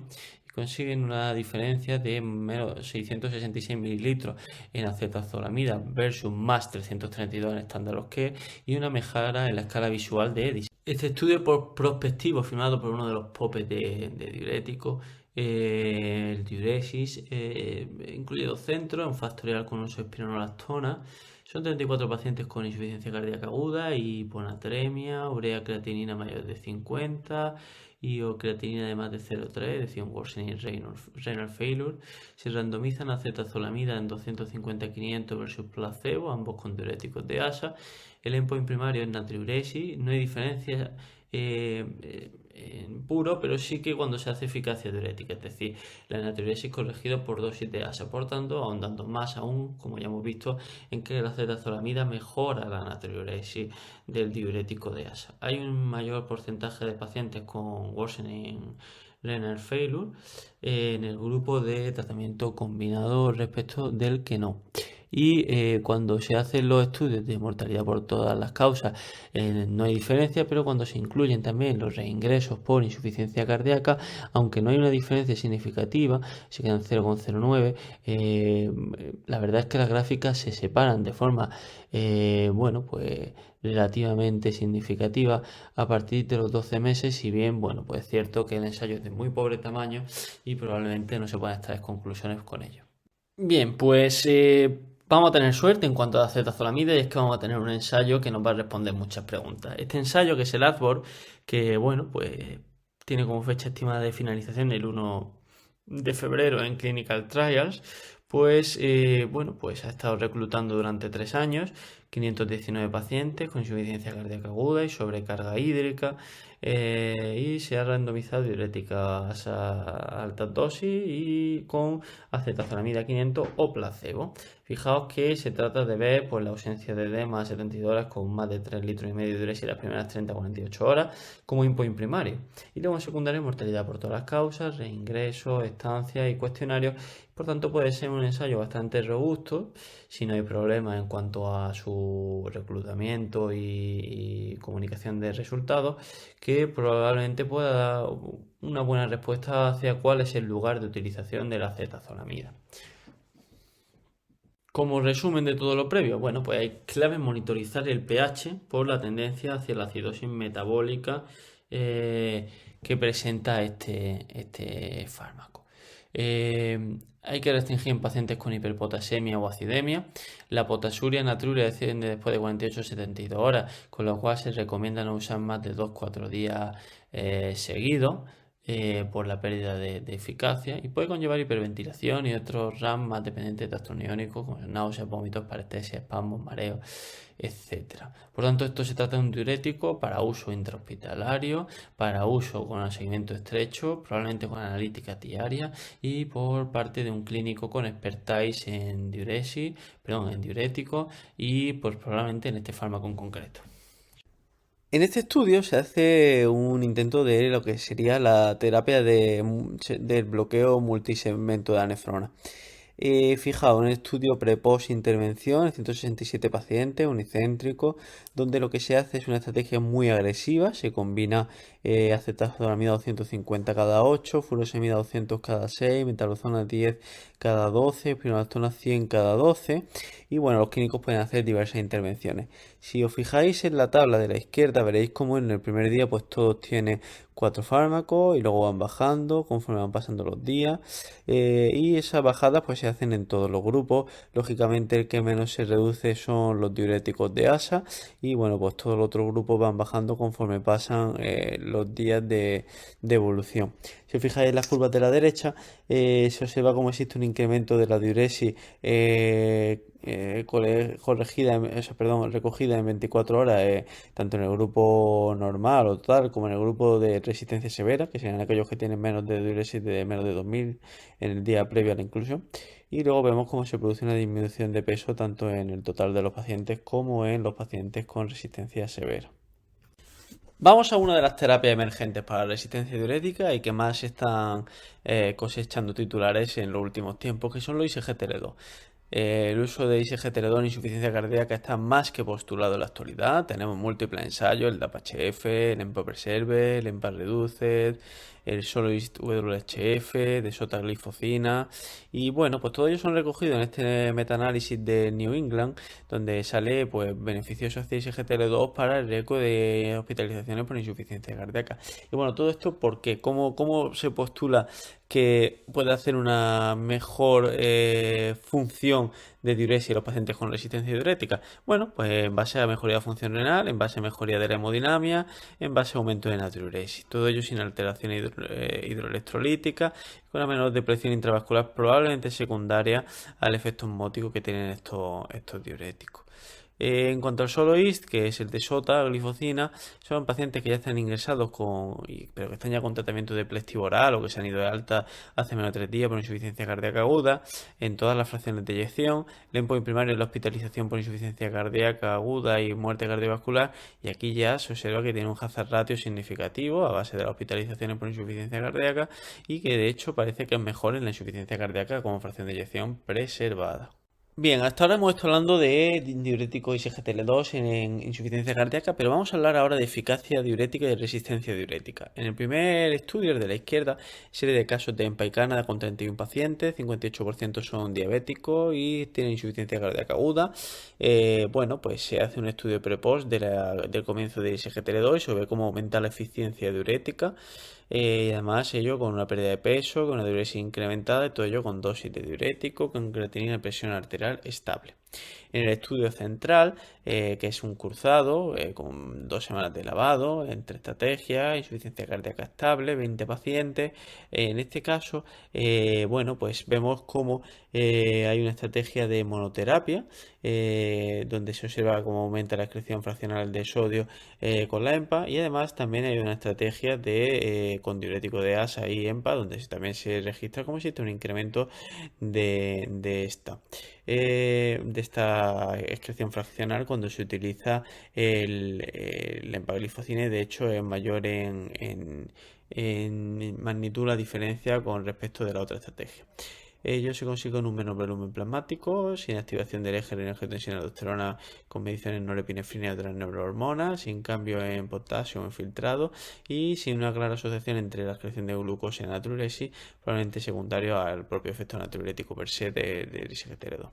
Y el estudio de derecha es otro estudio cruzado, donde hay 23 pacientes con insuficiencia cardíaca estable con febril reducida, todos diabéticos, y se observa, bueno, pues hay pacientes que a placebo y luego se hace el lavado y se va a estrategias de EMPA y se mide tanto a semana 3 como, perdón, a día 3 como a semana 6. Se observa cómo existe un incremento de la diuresis, sin un claro aumento de la natriuresis, pero sí de la diuresis de agua libre, lo cual puede ser relación de la mayor expulsión de fluido intersticial, y también puede ser que no se aumente tanto porque el efecto natriurético se vaya manifestando menos en la orina conforme vaya pasando el tiempo, y no hay un deterioro de la función renal permanente. Sí que hay una reducción de urato, lo cual no es un mal aspecto teniendo en cuenta que con el uso de diuréticos de ASA, pues estos niveles se pueden incrementar. Un poquito más de tamaño muestral tiene el EMPA Response, un ensayo clínico aleatorizado con 80 pacientes, son 76 años, 33% mujeres, son insuficiencias cardíacas agudas y la mitad casi de novo, y 30% de diabéticos, ¿vale? Fijaos que cada vez menos porcentaje de diabéticos, lo cual hace ver que esta herramienta puede tener también papel fuera. Esto es un estudio donde se hace una introducción muy precoz de la EMPA a 24 horas de ingreso, y bueno, pues se utiliza empaglifosina 10 versus placebo, lógicamente con estándar of care. El endpoint primario es escala de INEA, diuresis, ProBNP y estancia hospitalaria. Secundario, un composite de empeoramiento de insuficiencia cardíaca intrahospitalaria, hospitalización por insuficiencia cardíaca y muerte a 60 días. Si vemos los endpoints, pues no se consigue significación para el empeoramiento de insuficiencia cardíaca, aunque todas tienen numéricamente mejores resultados, pero el pobre tamaño del ensayo no permitirá probablemente mucho de las consecuciones de las diferencias. Pero como digo, pues no se consigue a nivel de empeoramiento de insuficiencia cardíaca, muerte o reingreso con insuficiencia cardíaca, o muerte o reingreso a 60 días. Sí que se consigue para el empeoramiento de insuficiencia cardíaca o el reingreso a los 60 días, y también se consigue para el empeoramiento de la insuficiencia cardíaca, la muerte o el reingreso a los 60 días. Y en este caso es 0,014 de P, que son 4 pacientes en el grupo de EMPA versus 13 pacientes en el grupo de placebo. Bien, ahondando en estos resultados, son 3.500 mililitros más de diuresis tras 4 días. Abajo podemos ver en la curva de la izquierda la diuresis acumulada, ¿vale? Y vemos como las curvas se separan de forma precoz y se mantienen separadas. No es tanto así con el balance de fluidos, que aunque se separan, a día 4 ya no hay tanta diferencia en cuanto a las mismas. Lógicamente siempre la medición del balance de fluidos es más difícil. Ojo al ProBNP, que está en el endpoint primario y que no se consigue como marcador, ya que bueno, pues está más relacionado con la tensión vascular, con la congestión intravascular, y es posible que ISGTL2 no aporte ese beneficio de sacar del intersticio. Es un fármaco que ha resultado seguro en esta fase aguda, en función renal, tensión, iones. Ojo en cuanto a metodología, porque se permitía parar el tratamiento si tenían sistólicas de menos de 90 o de 100 con síntomas, o había cetoacidosis o hiperosmolar o incrementos de creatinina de más del 50%. Y ojo que el protocolo diurético adicional a la EMPA no estaba cerrado. Es decir, que no había homología entre los diversos clínicos o entre intrapersonal e interpersonal. Muy recientemente publicado tenemos este Impulse del mes de febrero, donde respondiendo un poco a las preguntas previas, pero con un tamaño muchísimo mayor de muestra, nos da unos resultados más que interesantes. Se trata de un ensayo clínico aleatorizado, multicéntrico, randomizado, doble ciego, con una N530 y con un diseño de superioridad. Incluye pacientes que están en insuficiencia cardíaca aguda, donde un tercio son mujeres, 47% son diabéticos de media 71 años y un 32% con FEBI preservado. Se hace un seguimiento a 90 días, y un requisito es que estos pacientes, dentro de que tengan insuficiencia cardíaca aguda, estén estables, y para ello que tengan una sistólica de más de 100, que no se haya aumentado la dosis de diurético IV en las últimas 6 horas, que no se haya usado vasodilatadores en las últimas 6 horas, ni vasoactivos en el último día. La randomización es a EMPA 10 versus placebo, y fijaos que la randomización media se hace al día 3 de tener ingreso, con un rango intercuantílico de 2 a 4. El primario es una comparativa de muerte, eventos de insuficiencia cardíaca, hospitalizaciones, urgencias, visita extra y tiempo para el siguiente evento, además de un cuestionario de calidad de vida donde existe una superioridad para EMPA. Y además en los secundarios podemos ver que existe una disminución de la muerte, de los eventos por insuficiencia cardíaca. Si bien al aunar estos dos objetivos per se no sale significativo, si bien sí salía en el primario. El cuestionario con 4,5 puntos menos en EMPA, una menor tasa de fracaso renal agudo con EMPA, un cambio de peso de 1,5 kg menos, no existe una cetoacidosis, hay menos ITU que con placebo, no hay reacciones adversas graves medicamentosas y existe una tasa de eficacia incrementada, una pérdida de 2,3 kilogramos adicionales con respecto a placebo por 40 miligramos de furosemida a día 15. Y no existe una clara diferencia en cuanto a FEBI, si bien es cierto que parece que existe una mayor tendencia a mejores resultados en insuficiencia cardíaca crónica descompensada, en diabéticos, en mayores de 70 años, en pacientes varones y en la FEBI reducida con respecto a la preservada. Vamos a pasar ahora al tolvastán en el segmento distal de la nefrona como acuarético. Su papel fundamental estaría en la hiponatremia, sobre todo por debajo de 130. Es cierto, los diuréticos de asa en la hiponatremia dilucional podrían aumentar la anatremia, pero siempre y cuando se consiga una molaridad urinaria de más de 350. Es un fármaco que puede producir gran sed y depresión de volumen, que está contraindicado en enfermedad hepática. Y es cierto que el tolvastán bloquea el receptor V2, el conivastán también bloquearía el V1A y pudiera ser que tuviese mejor efecto en cuanto a resistencia diurética, pero queda por ver qué pasa cuando interacciona con otros diuréticos. El gran ensayo del tolvastán en el Everest, 4.100 pacientes, FEBI reducida, se aleatorizan a 30 miligramos orales de tolvastán versus placebo a las 48 horas de ingreso durante un mínimo de 60 días y se siguen a 10 meses. Bien, pues si podemos observar, los objetivos primarios están en las curvas, mortalidad y mortalidad más ingresos. Podemos observar que son superponibles, no hay un beneficio a largo plazo en los primarios. Sí lo hay en cuanto a peso el día 1, escala visual en el día 1, de disnea, edema en la primera semana y el beneficio del peso incluso se mantendría hasta la semana 4, como podéis ver en la gráfica de la derecha. No hay diferencia en mortalidad ni hospitalización en el estudio global, sí que la hay en cuanto a mortalidad y morbilidad en el grupo de hiponatremia menos de 130. Es un grupo reducido de pacientes contra todo pronóstico, teniendo en cuenta el mecanismo del fármaco. Solamente se incluyen unos 90 pacientes y en esto pues estadísticamente significativo. El fármaco produce mucha sed y sequedad oral, y en este ensayo también, sin otros grandes efectos adversos. Y bueno, pues cabe la duda de si realmente este ensayo está mal diseñado y estamos perdiendo el beneficio potencial que habría en esos pacientes que están hiponatrémicos, dilucionales. En este ensayo, pacientes de cualquier FEBI se radiatorizan a 30 miligramos de tolvastán diario y placebo con furosemida de fondo. Como podéis ver, existe una franca diferencia de peso desde un primer momento. Sin embargo, esa diferencia de peso no se sigue de una mejoría en cuanto a clínica, en cuanto a disnea. Empieza a tener una tendencia en los últimos días de seguimiento, pero sin significación contra todo lo que sí que demuestra el peso. Se justifican que puede existir un retardo entre la descongestión y el alivio de disnea y el resto de efectos, pues bueno, hay un pelín de ganancia de sodio, pero es poco, en torno a 3.000 equivalentes, y los deterioros de función renal son mínimos en cuanto a magnitud, con un pequeño porcentaje más de pacientes que tienen empeoramiento de función renal, pero no siendo un incremento muy significativo en número, aunque sí estadísticamente significativo.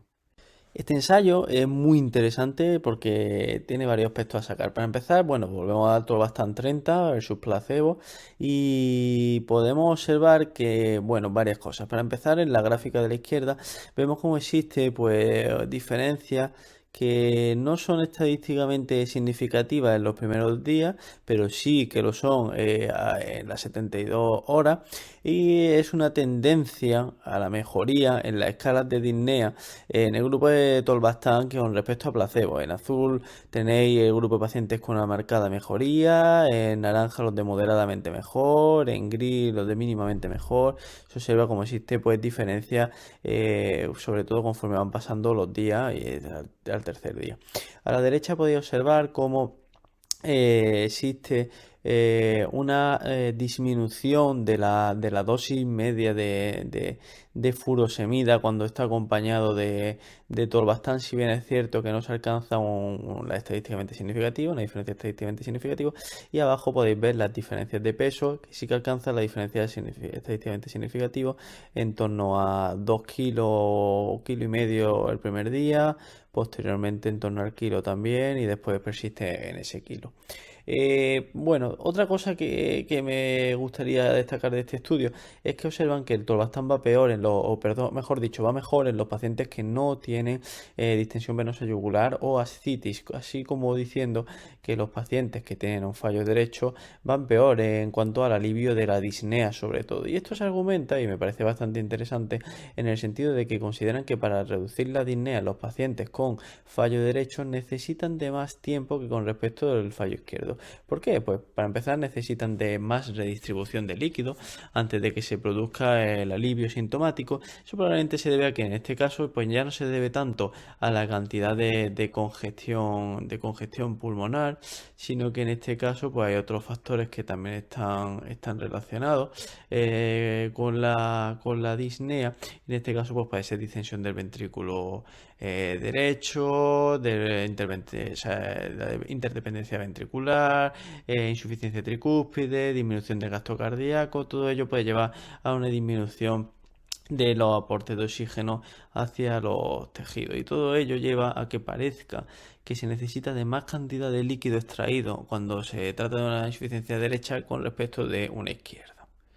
Y por ello en el tolvastán pues va mejor en la izquierda que en la derecha. Lo que sí está claro es que este es otro ensayo donde se posiciona el tolvastán en los primeros días del tratamiento. Bien, en este ensayo tenemos un ensayo de pacientes con resistencia diurética propiamente dicha. Son 60 enfermos que tienen una diuresis media de 1100 más o menos 476 con una dosis de furosemida altísima de 612 más o menos 439 miligramos día. Pues se randomizan a tolvastán, metazolona o clorotiazida IV con furosemida en infusión con un bolo y posteriormente perfusión con escalada hasta incluso 80 miligramos hora.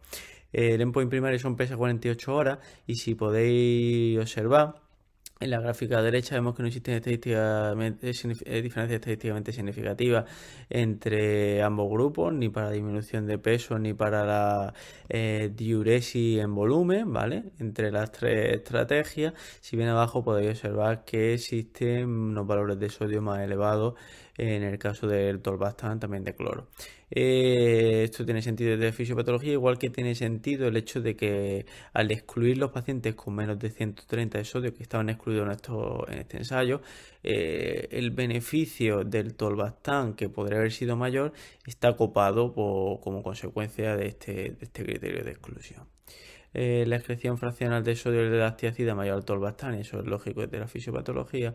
Y bueno, pues en este ensayo el 48% de los pacientes se descongestionan y pasan a oral en 2 días, lo cual todas las estrategias son bastante buenas, pero no responde bien el lugar de aplicación del tolvastán en consecuencia de esos criterios de exclusión. Bien, y este estudio, aunque no sea un ensayo, está mejor enfocado. Son 241 pacientes de un registro retrospectivo donde son ingresos por insuficiencia cardíaca refractaria más hiponatremia. El endpoint primario es que se alcance un sodio normal más de 135, o que se incremente 4 con respecto a basal al final del tratamiento, o que se incremente diuresis 300 o 500 mililitros a 48 horas. También se registra el peso. Bien, pues estos pacientes, la mitad son febris reducida, el uso prácticamente en todos de diuréticos de ASA y en 2/3 de antagonistas de la aldosterona. Bien, pues la dosis media inicial es de 17,2 miligramos, suelen acabar en torno a 26, en torno a 7 días en seguimiento, 8. Se pierden en torno a unos 5 kilos de peso, se aumenta la diuresis en torno a 1,3 veces con respecto a inicial, no hay grandes trastornos iónicos ni función renal. Sí podemos ver en la gráfica derecha cómo se consigue esa mejoría en cuanto a cifras anatrémicas arriba del todo. En líneas discontinuas pero con puntitos se ve la evolución del peso y existe una disminución, como digo, pues de en torno a 5 kilos, y la diuresis se observa que existe un incremento muy marcado en las primeras 48 horas, posteriormente se va reduciendo con el paso de los días. Aquí no consiguen respuesta, o mejor dicho, natremia normal en torno a un 50%, mientras que en el ensayo no la consiguen en torno de un día a un 50%. Cabe la duda de si los tratamientos concomitantes, si están utilizando otros regímenes, si están hiperactivados receptores de V2 a los que no alcanza el tolvastan, etcétera. Pero desde luego este ensayo registra marcadas mejorías en los primeros días de tratamiento con tolvastan en la posición FETEN de este fármaco, que sería la insuficiencia cardíaca con hiponatremia. Una de las herramientas que más estamos utilizando en la unidad es probablemente el suero hipertónico con la furosemida a altas dosis. Está reconocido como una potencial herramienta en la guía de la SC y en el consenso que os digo de diurético importante, pero está considerado como un gaping knowledge, ¿no? Un hueco en el conocimiento. Por poner algún ejemplo, traigo este metaanálisis que recoge, pues bueno, pues 11 estudios, aunque la mayor parte de los pacientes vienen de un ensayo multicéntrico italiano, el resto son distintas experiencias unicéntricas pequeñas. En este metaanálisis se consigue una disminución de la estancia de en torno a 3 días, de forma significativa, con un aumento de dosis diaria de casi, o sea, de más de medio litro, una pérdida de peso de menos 2 kilos, un aumento de anatremia de 6-7 mil equivalentes, y una reducción de la creatinina de menos 0,46. Como podéis ver, cuando se agrupan los ensayos, hay una mejoría en la mortalidad por todas las causas y también en el reingreso por insuficiencia cardíaca, con hazard ratio respectivo de 0,55 y 0,50. Siguiendo con el metaanálisis previo, la media de creatinina es de 1,5, ¿vale? Hay distintos ensayos con tope en 2, en 3, mayormente son de febris reducida, hay muchísima disparidad de regímenes, aunque en su mayor parte se comparan todos ellos con dosis muy altas de furosemida, de 500 a 1000 miligramos diarios.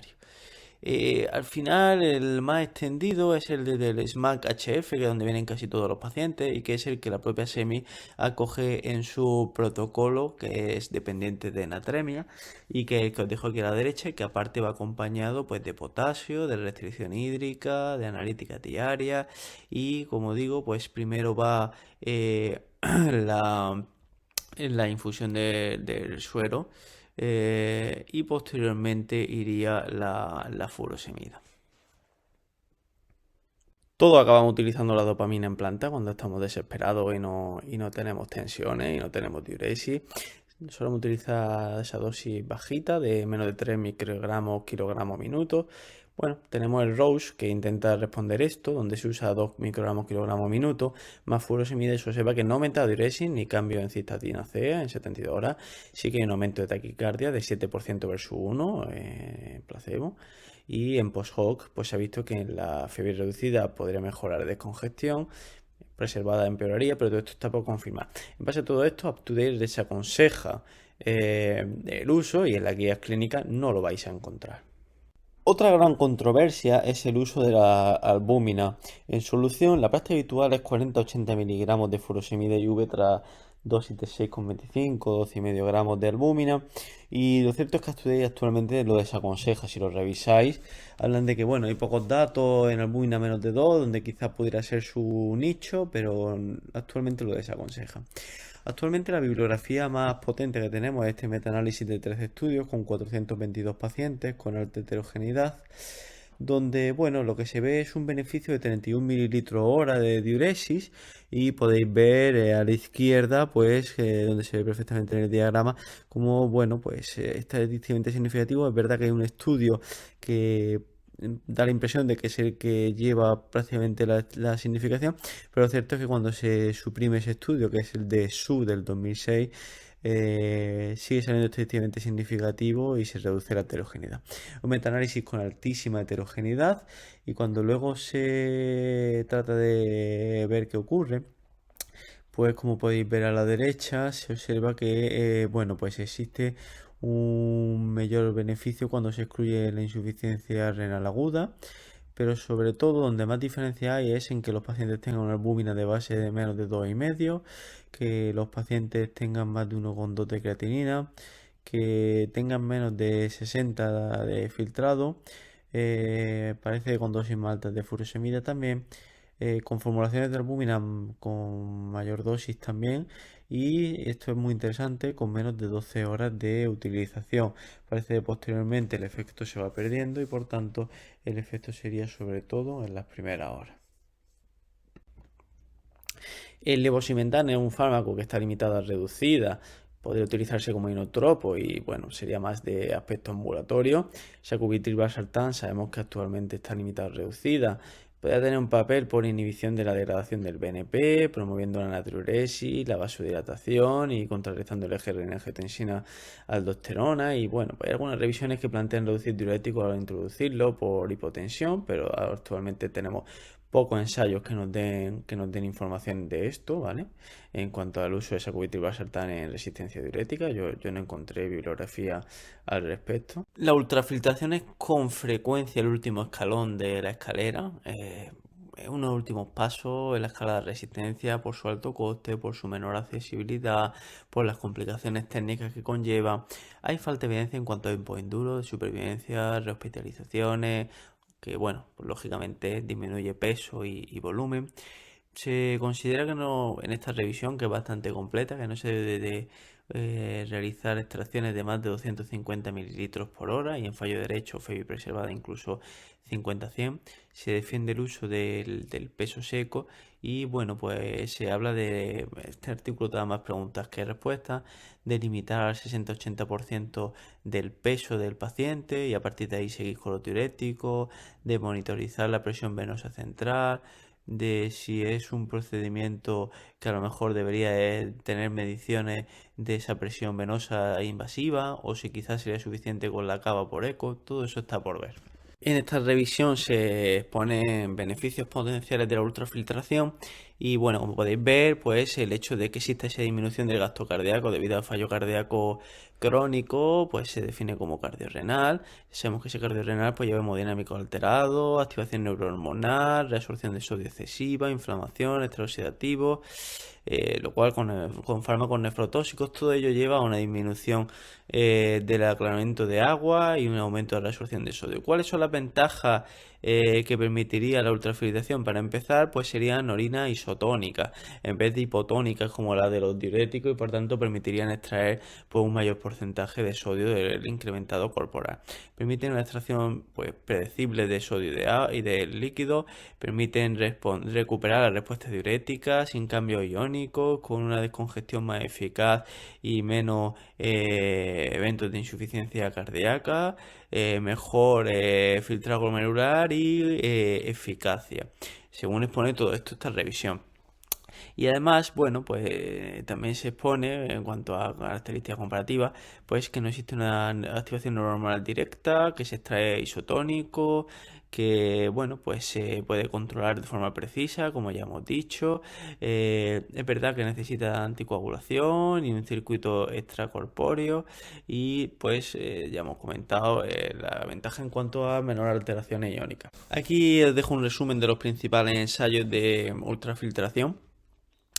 Básicamente son insuficiencias cardíacas agudas, se suele comparar con tratamiento estándar salvo el ultradisco es con perfusión de furosemida. Y podéis observar pues que los endpoints pues, suele ser pérdida de peso, peso y disnea, peso creatinina, rehospitalizaciones, descompensaciones, monitorización de gastos y bueno, pues los endpoints se cumplen parcialmente. Y en los que no, pues por ejemplo en el primer ensayo podemos ver que no se consigue el peso, pero sí el volumen.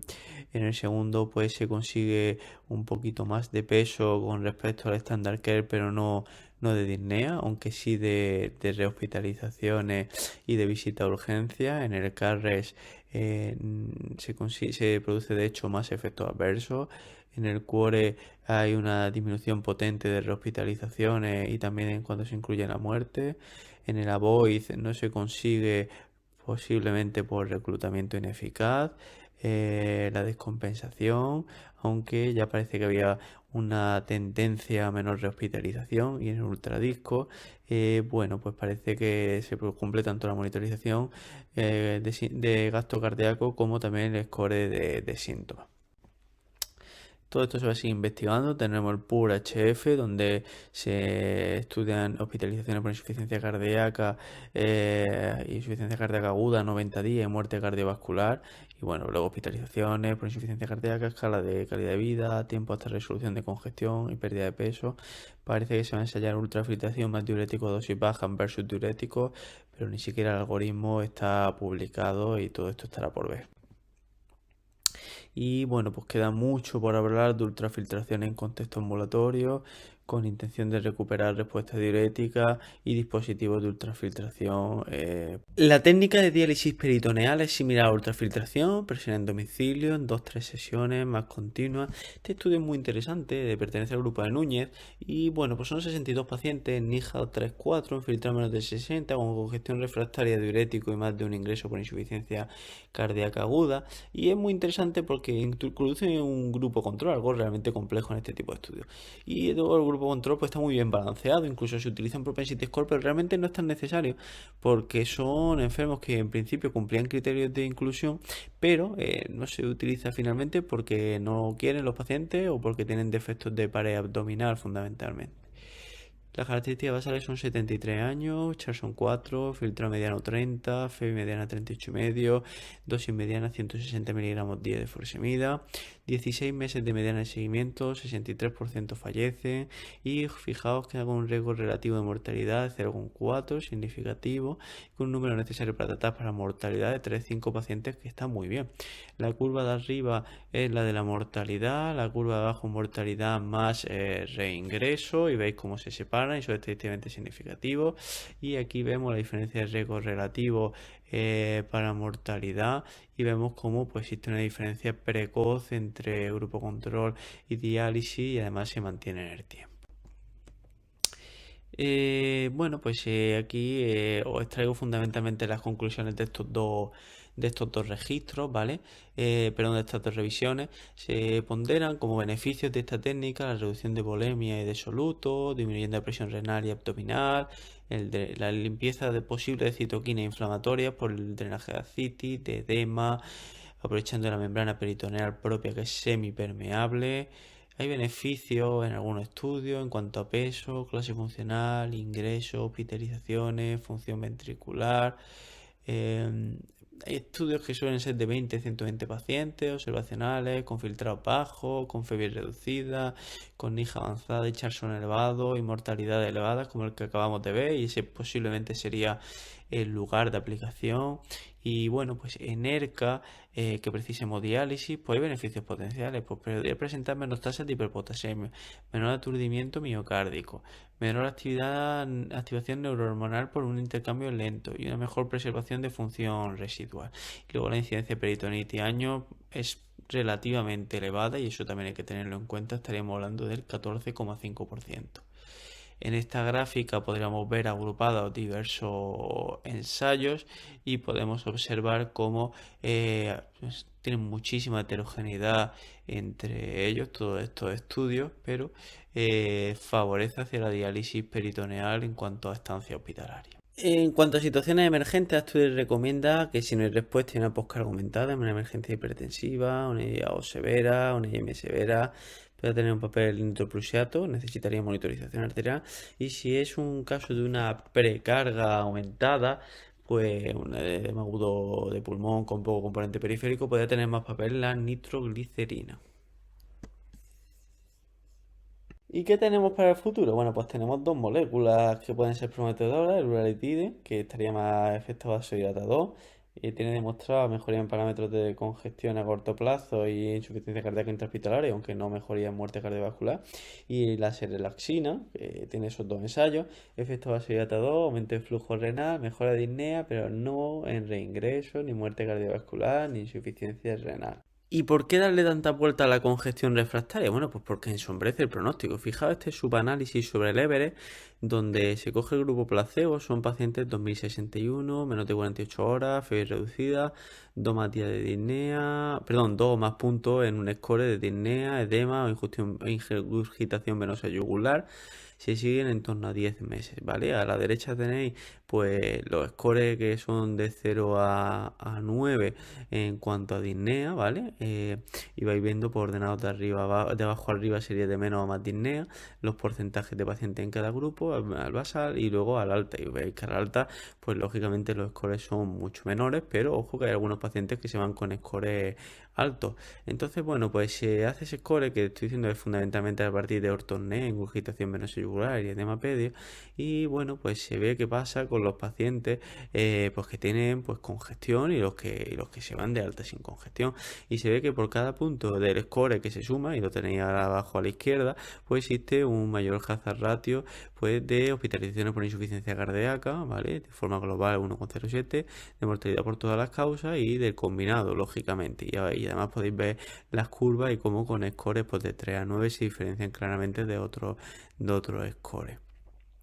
Es verdad que hay algunas altas donde se ven tasas elevadas de PNP y cuidado que a veces la congestión hemodinámica puede marcar esto y que puede no ser tan evidente clínicamente, pues puede indicar una congestión que luego pues vaya contribuyendo a la progresión. Otra cosa llamativa de este estudio es que los scores más altos pues los crepitantes eran más infrecuentes y bueno, pues eso puede tener que ver también con que a veces otros tipos de congestión nos pueden pasar más desapercibidos que la puramente pulmonar. No siempre es sencillo, como acabo de comentar, la evaluación de la congestión residual. En el DOSE solo un 15% de los considerados polémicos realmente lo estaban. Y bueno, pues otros registros cifran en un 40% de los pacientes dados de alta pese a datos de congestión. En el consenso de diuréticos se propone este algoritmo para ver si el paciente está en eubolemia y congestión. Fundamentalmente pues reúne aspectos como son la ingurgitación venosa yugular, la hepatomegalia, los edemas, el test de marcha de 6 metros, los péptidos, la placa de tórax, la eco de vena cava y la eco pulmonar. Todo ello nos podría dar una idea conjunta de lo que realmente ocurre en cuanto a la congestión de ese paciente. Y se está llevando mucho ahora en los congresos el VEXUS. La última semi se dio importancia. Realmente supone un paso más allá de la cava inferior y de la eco pulmonar y se basa en la idea de la transmisión retrógrada de la presión de la aurícula derecha. Se trata de ver la alteración de los patrones venosos que implica la congestión en diversos órganos y tiene más correlación con el deterioro de función renal que la eco de vena cava y también con la hepatopatía congestiva y el edema intestinal. Se hace con sonda sectorial en decúbito supino y con un Doppler pulsado y bueno, pues existe el VEXUS score que incluye la cava, el Doppler de suprahepática, portal e infrarrenal y se trata de ver esas distorsiones pues leves o moderadas de la arquitectura de la morfología de la onda. Todos estos parámetros lo hemos visto ya a lo largo de la presentación, pero vienen muy bien recogidos en esta tabla del consenso diurético, además estableciendo sensibilidad y especificidad con respecto a sus parámetros gold estándar. En el predominio, insuficiencia cardíaca predominio derecho sería la presión de la aurícula derecha, mientras que la presión de enclavamiento correspondería a la izquierda. Como podéis observar, pues tendremos parámetros como la distensión venosa yugular, el reflujo, la hepatomegalia o el edema de miembros inferiores en la derecha, donde la máxima sensibilidad es para el edema de miembros inferiores, si bien es cierto que es la mínima especificidad. Y para el lado izquierdo pues tendremos la disnea de esfuerzo, el S3, la ortornea o los crepitantes, un poco también pues con la menor sensibilidad para los crepitantes, que no siempre está, aunque sí la mayor especificidad. También tenemos evaluación ecocardiográfica, no siempre disponible. En el predominio derecho, el colapso de vena cava y en el predominio izquierdo una serie de parámetros más funcionales y más difíciles de establecer en ecocardiografía. Además, también tenemos al final de todo, pues en el predominio izquierdo, la ecografía pulmonar quizás bastante más accesible.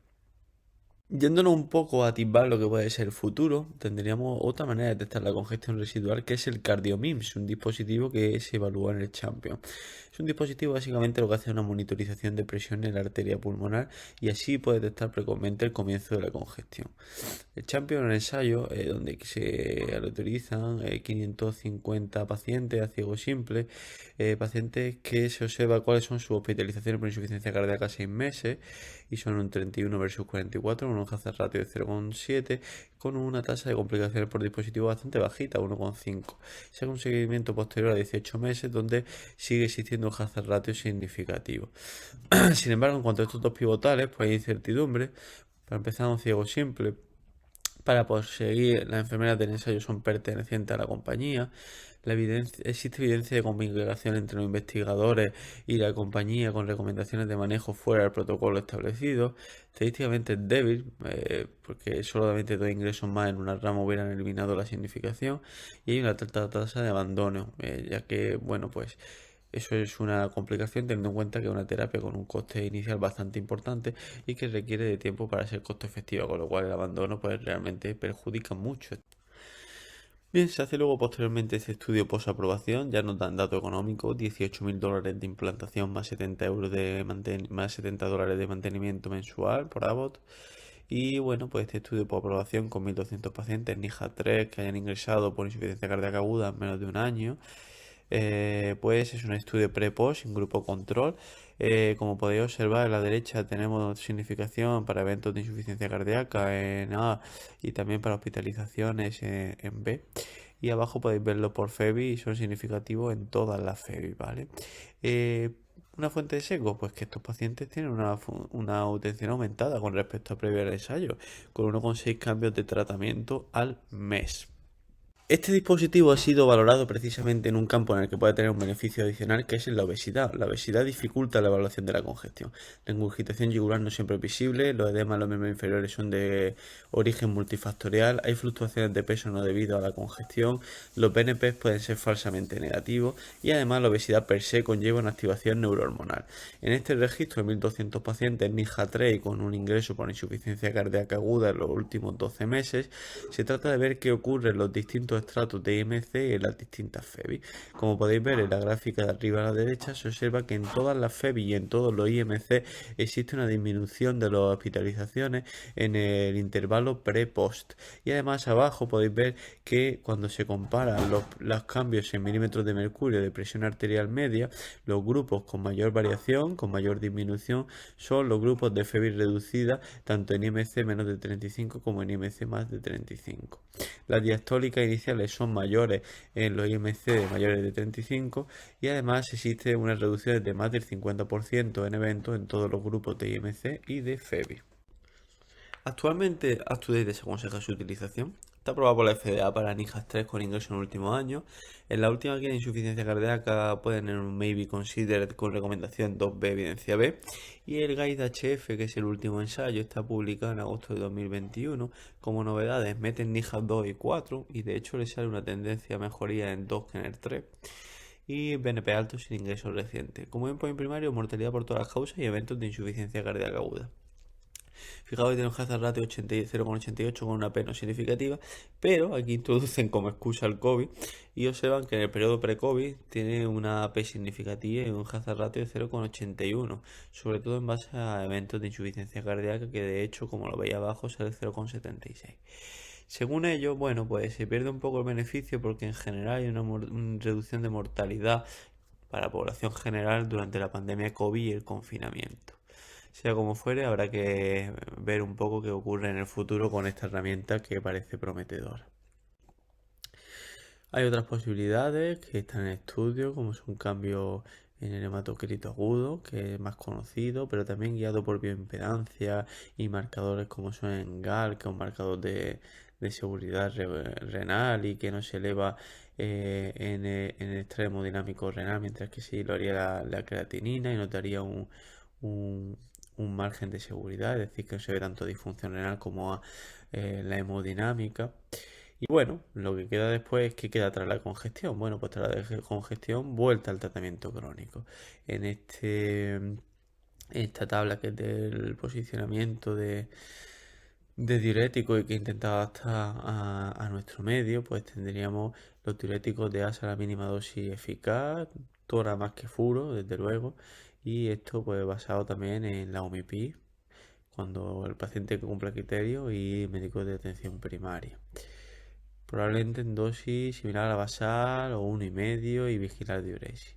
Los equipos multidisciplinares de insuficiencia cardíaca, nuestros médicos son la OMIPIC y los médicos de atención primaria, la adherencia del tratamiento, bien establecida con el informe de alta, la OMIPIP y los MAP, titulación de la medicación modificadora de enfermedad, vuelta al informe de alta, al médico de familia y a la OMIPIC, la rehabilitación cardíaca que debe estar basada en el médico de atención primaria y actividad física y el tratamiento de comorbilidades que se puede basar en la consulta de medicina interna, el médico de atención primaria y durante el seguimiento.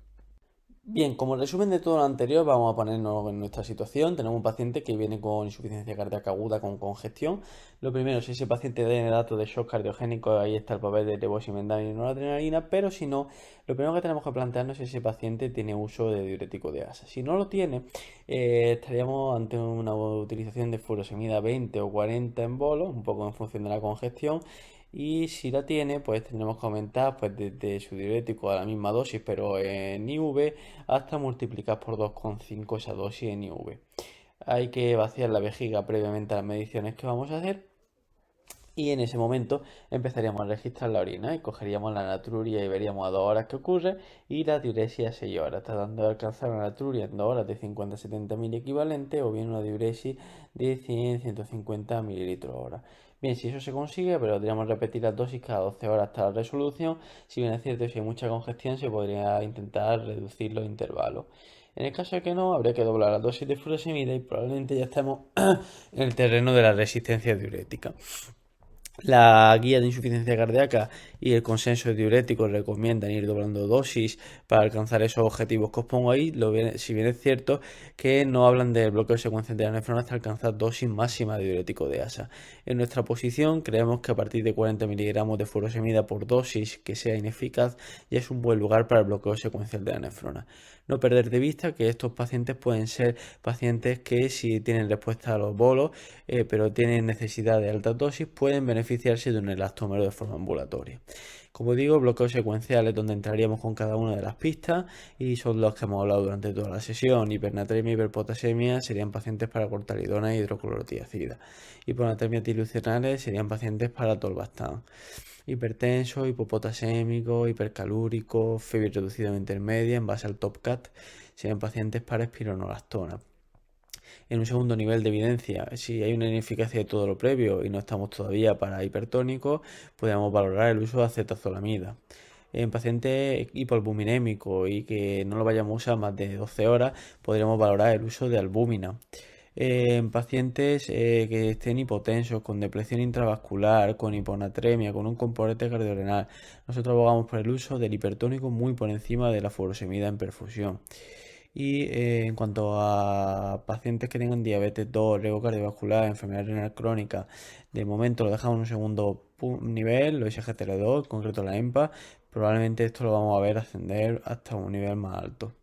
Y si todo esto nos responde y tenemos una alta necesidad de diuresis con un fracaso renal muy establecido, probablemente es el lugar de la ultrafiltración y del manejo conjunto con los nefrólogos. En cuanto a los pacientes en situación más crónica, con congestión recidivante, tendremos que tratar de mantener a los pacientes con la mínima furosemida de base posible, 20-40.